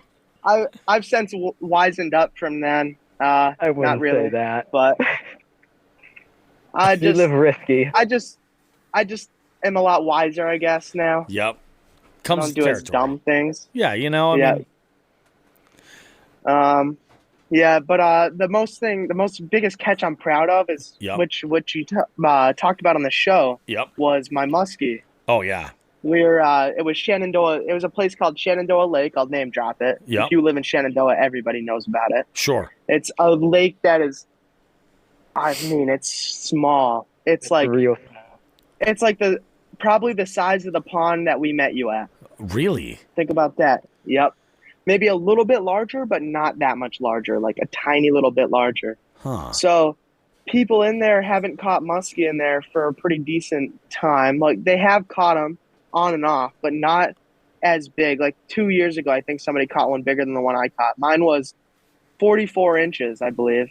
44? Holy shit. That sounds about right. Yeah, it looks like it's at least a 40. That's a tank. And I didn't realize that there were muskie in Virginia at all. Yep. Yeah, so I know a lot of people that live in Virginia. They had no clue either. And they're pretty avid fishermen. So the VFW, or the Virginia Fish and Wildlife, they stocked them in there a pretty long time ago, but the bucket fishermen kept coming and taking all of the fish. Like, this lake was dead. Oh, yeah. Like, out of the 2 times we went there, I probably caught 10 bass. Raymond didn't catch a single thing, I think. Didn't catch nothing. I caught my muskie. I caught my muskie on a Ike's mini flip jig, black and blue. And I had 10-pound Seagar red label fluorocarbon. That's awesome. And I hooked him right in the corner of the mouth perfectly. And I mean, I was so excited. I mean, when I hooked it, I thought it was a big catfish, and I was screaming, Raymond, I got something nice. And it jumped, and I was like, muskie! Like, you've probably seen it on social media, that kid going crazy about the muskie. Oh, yeah. Like, screaming muskie. Yep.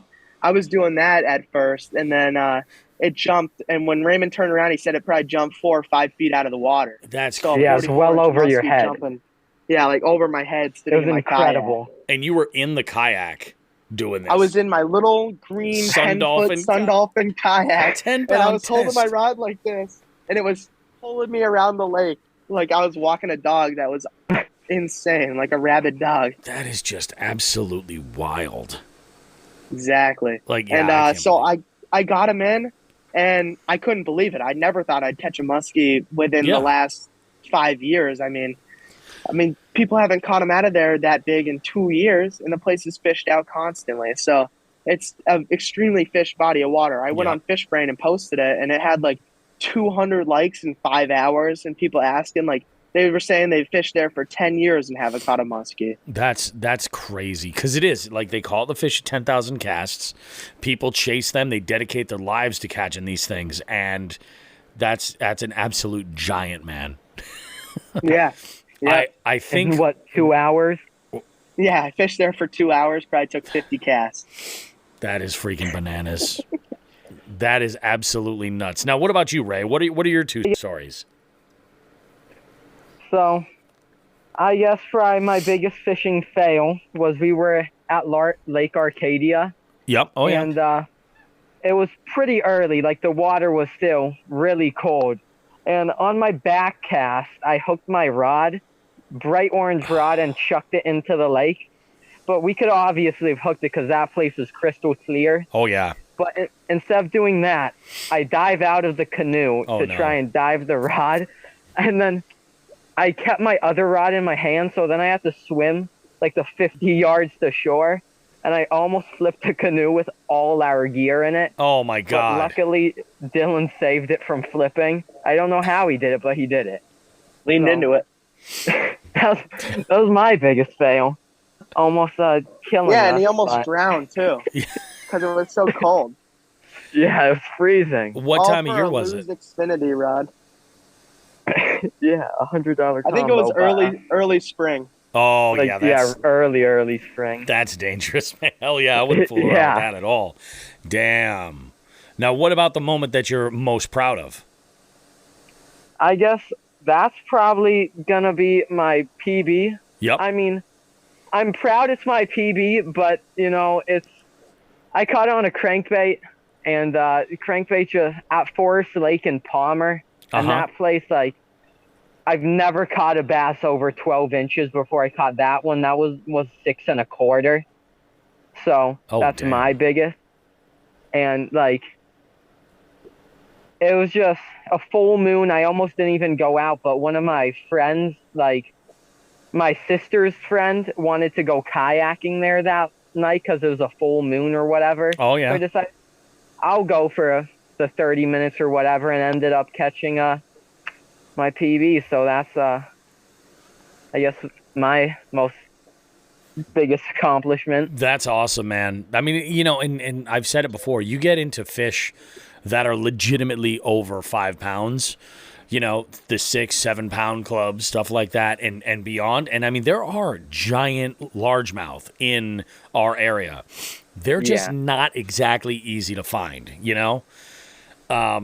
Like, you guys are out there getting it done. For the number of years you've been fishing, the experience that you have, you guys have caught some fish of a lifetime, which is pretty freaking awesome. And definitely, like, any of our listeners that are listening, let these two guys be an example, you know, of, like, you know, you teach your kids, get them out there young when then they go out and they're doing stuff at this level. And, you know, you guys are, I'm sure every time you go out, you're learning something new and you're eager to pick up on some type of either a new technique or a new body of water or learn more, you know, and I think that's huge. So good job, you guys. I'm stoked for you. Yeah, pretty much when we go out, if we don't catch at least 1 3-pounder that day, the day wasn't it was a wash. Wasn't the greatest for yeah, pretty much. Nice. I Now, mean, it's still fun, but what do you guys prefer? Would you rather go out and catch numbers, like just get a bunch of, like, you know, 12 and 14-inch bass, or would you rather go and catch one absolute giant? I guess I'll start with this one. Yeah. Oh, yeah, I'll start with this one. So some days I like going to catch small bass, getting like 50 fish bags. Like, sure. Go catch like 50 fish. But, man, this year I was kind of disappointed. I wanted to go out and catch a lot bigger fish. Like, I was all about big fish. You were looking for the big uns. Hungry for the big uns, yep. I'm the same way. This year, the biggest fish I caught this year was 19 inches. You know, and granted, what I did differently this year as opposed to last year I was fishing anywhere and everywhere all the time, always changing it up. You know, I would return to a spot maybe 2 or 3 times throughout the year at all. This year, the vast majority of my spots were at one body of water. And I know that there's big fish in there. I'm sure that there are big fish in there. I know people who have caught absolute tanks. But I was there and I'm like, it just wasn't the right time, you know? So it's one of those things that I love going and catch. I would rather catch one big one and be like, yep, we're good. That's it. That's just for me. You ever have one of those days where you just catching so many little ones, you're like, it's almost annoying? Yeah. Yeah. Absolutely.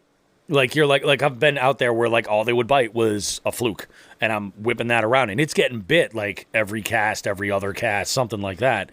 And you're just like, all right, how many more 10-inch, 11-inch bass can I take off this freaking hook? I get it, you know? It's just crazy. Yeah. Unbelievable. Awesome, guys. Hey, thank you so much for doing this, guys. Do me a favor. Each of you send me a pic holding, send me a pic each holding your PBs.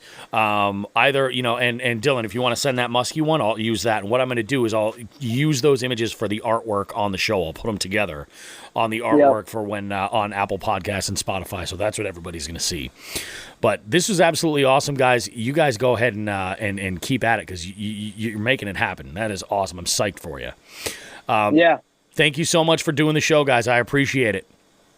Yeah. So I don't know how you feel about returning guests, but we'd like to return at some point. Maybe I'd love not to have this you back year, on. but next year. But for sure. we'll come on whenever. I mean, you need guests, we'll come on. Yeah, I'd love to have you guys. You see where things go. Like, especially if you get like your first tournament under your belt, something like that. Yeah, we'll check in with you. I think that's awesome. You know, and especially the fact that you guys are so local. You know, that's awesome. Cool, guys. Awesome. Well, you have a great one. Enjoy the weekend. Get out there and catch some fish. Tight lines. Thank you. Same to you. Take care, guys. Great coming on. Thank you. All right. Bye-bye. Have a good day.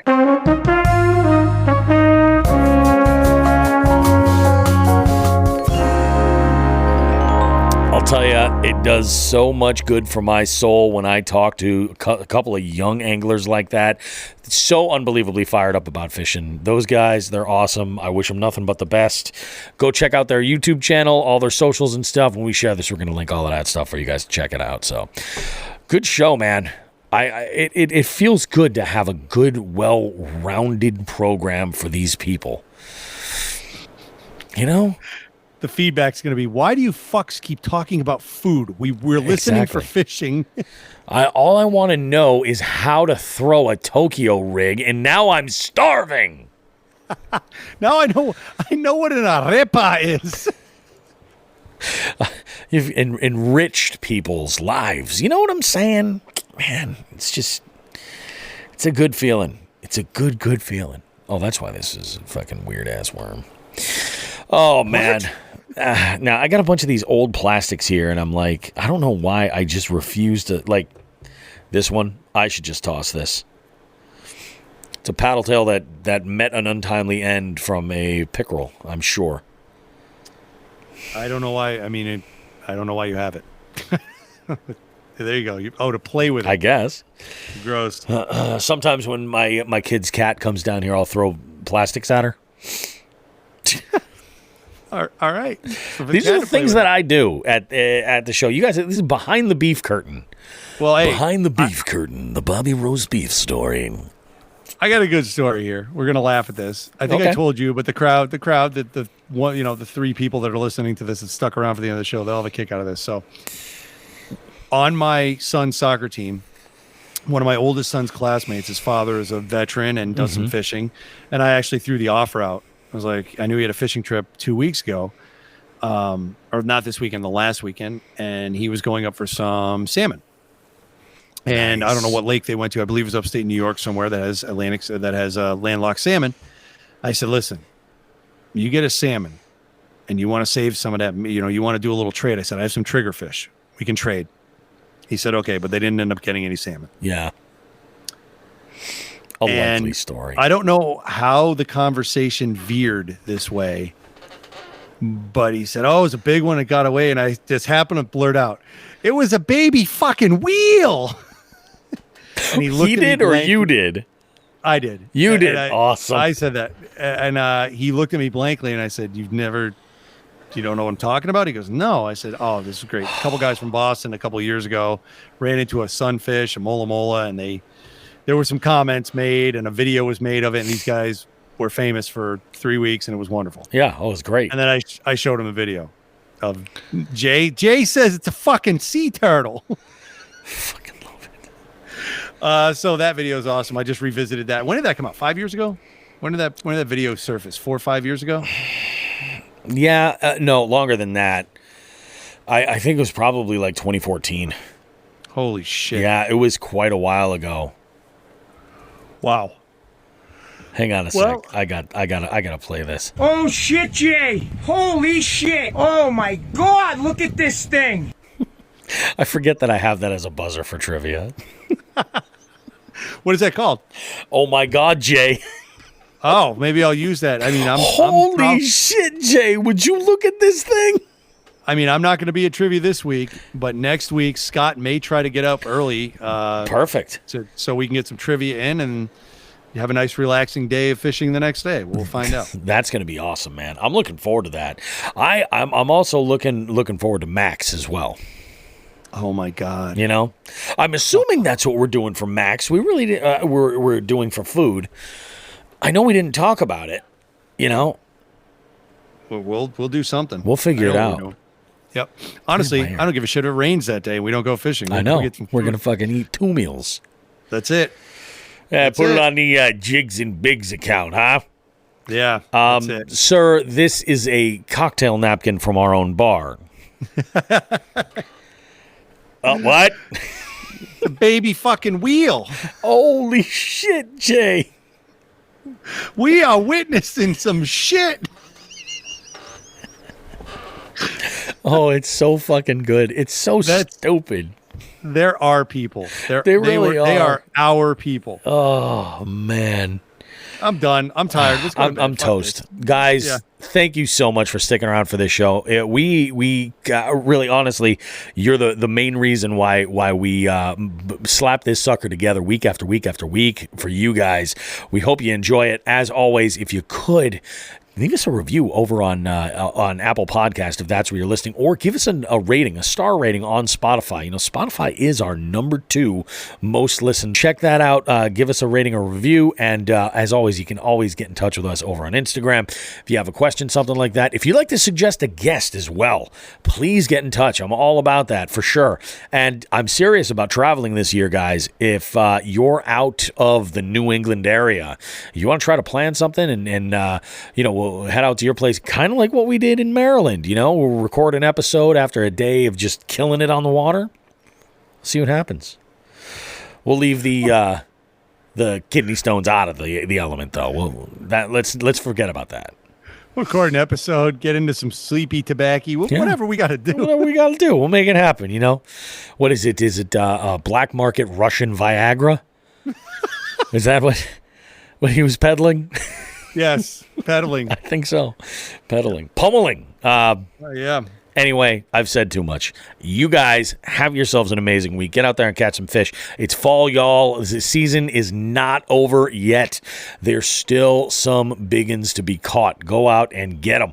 We'll see you guys next week. Have yourselves a good one. And like we always say, tits and ass, smoke some grass.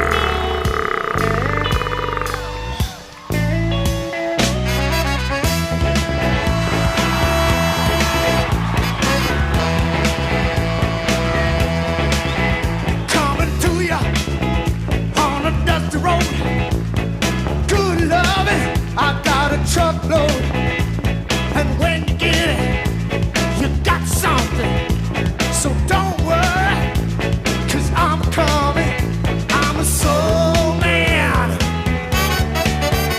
I'm a soul man. I'm a soul man. I'm a soul man. Got what I got the hard way.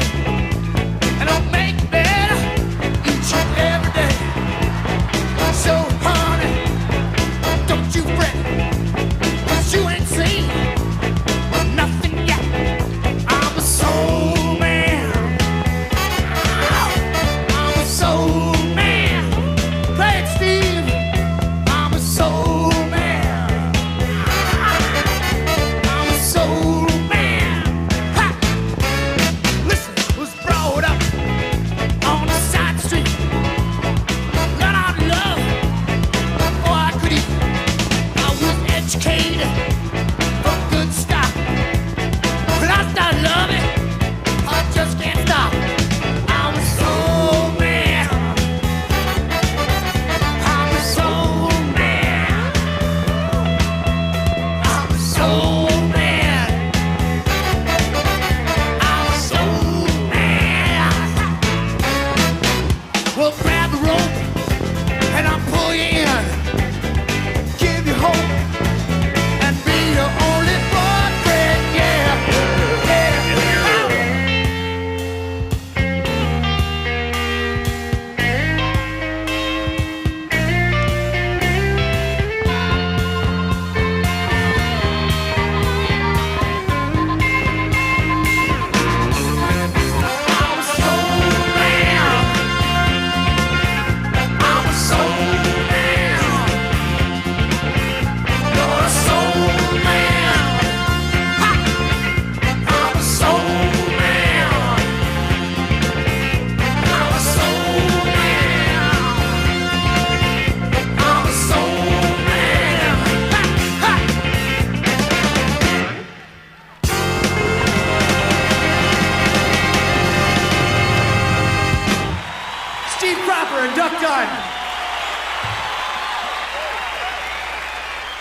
We're doing it for Texas. Doing it for Texas. Lone Star. Do it. We are. We're doing it for this guys. They know when they fell in love with. They were all in love with dying. They were doing it in Texas. Yeah. I don't mind the sun sometimes. The images it shows. All right. Ding dong. All right, we're rolling. And 3, 2. Ding dong.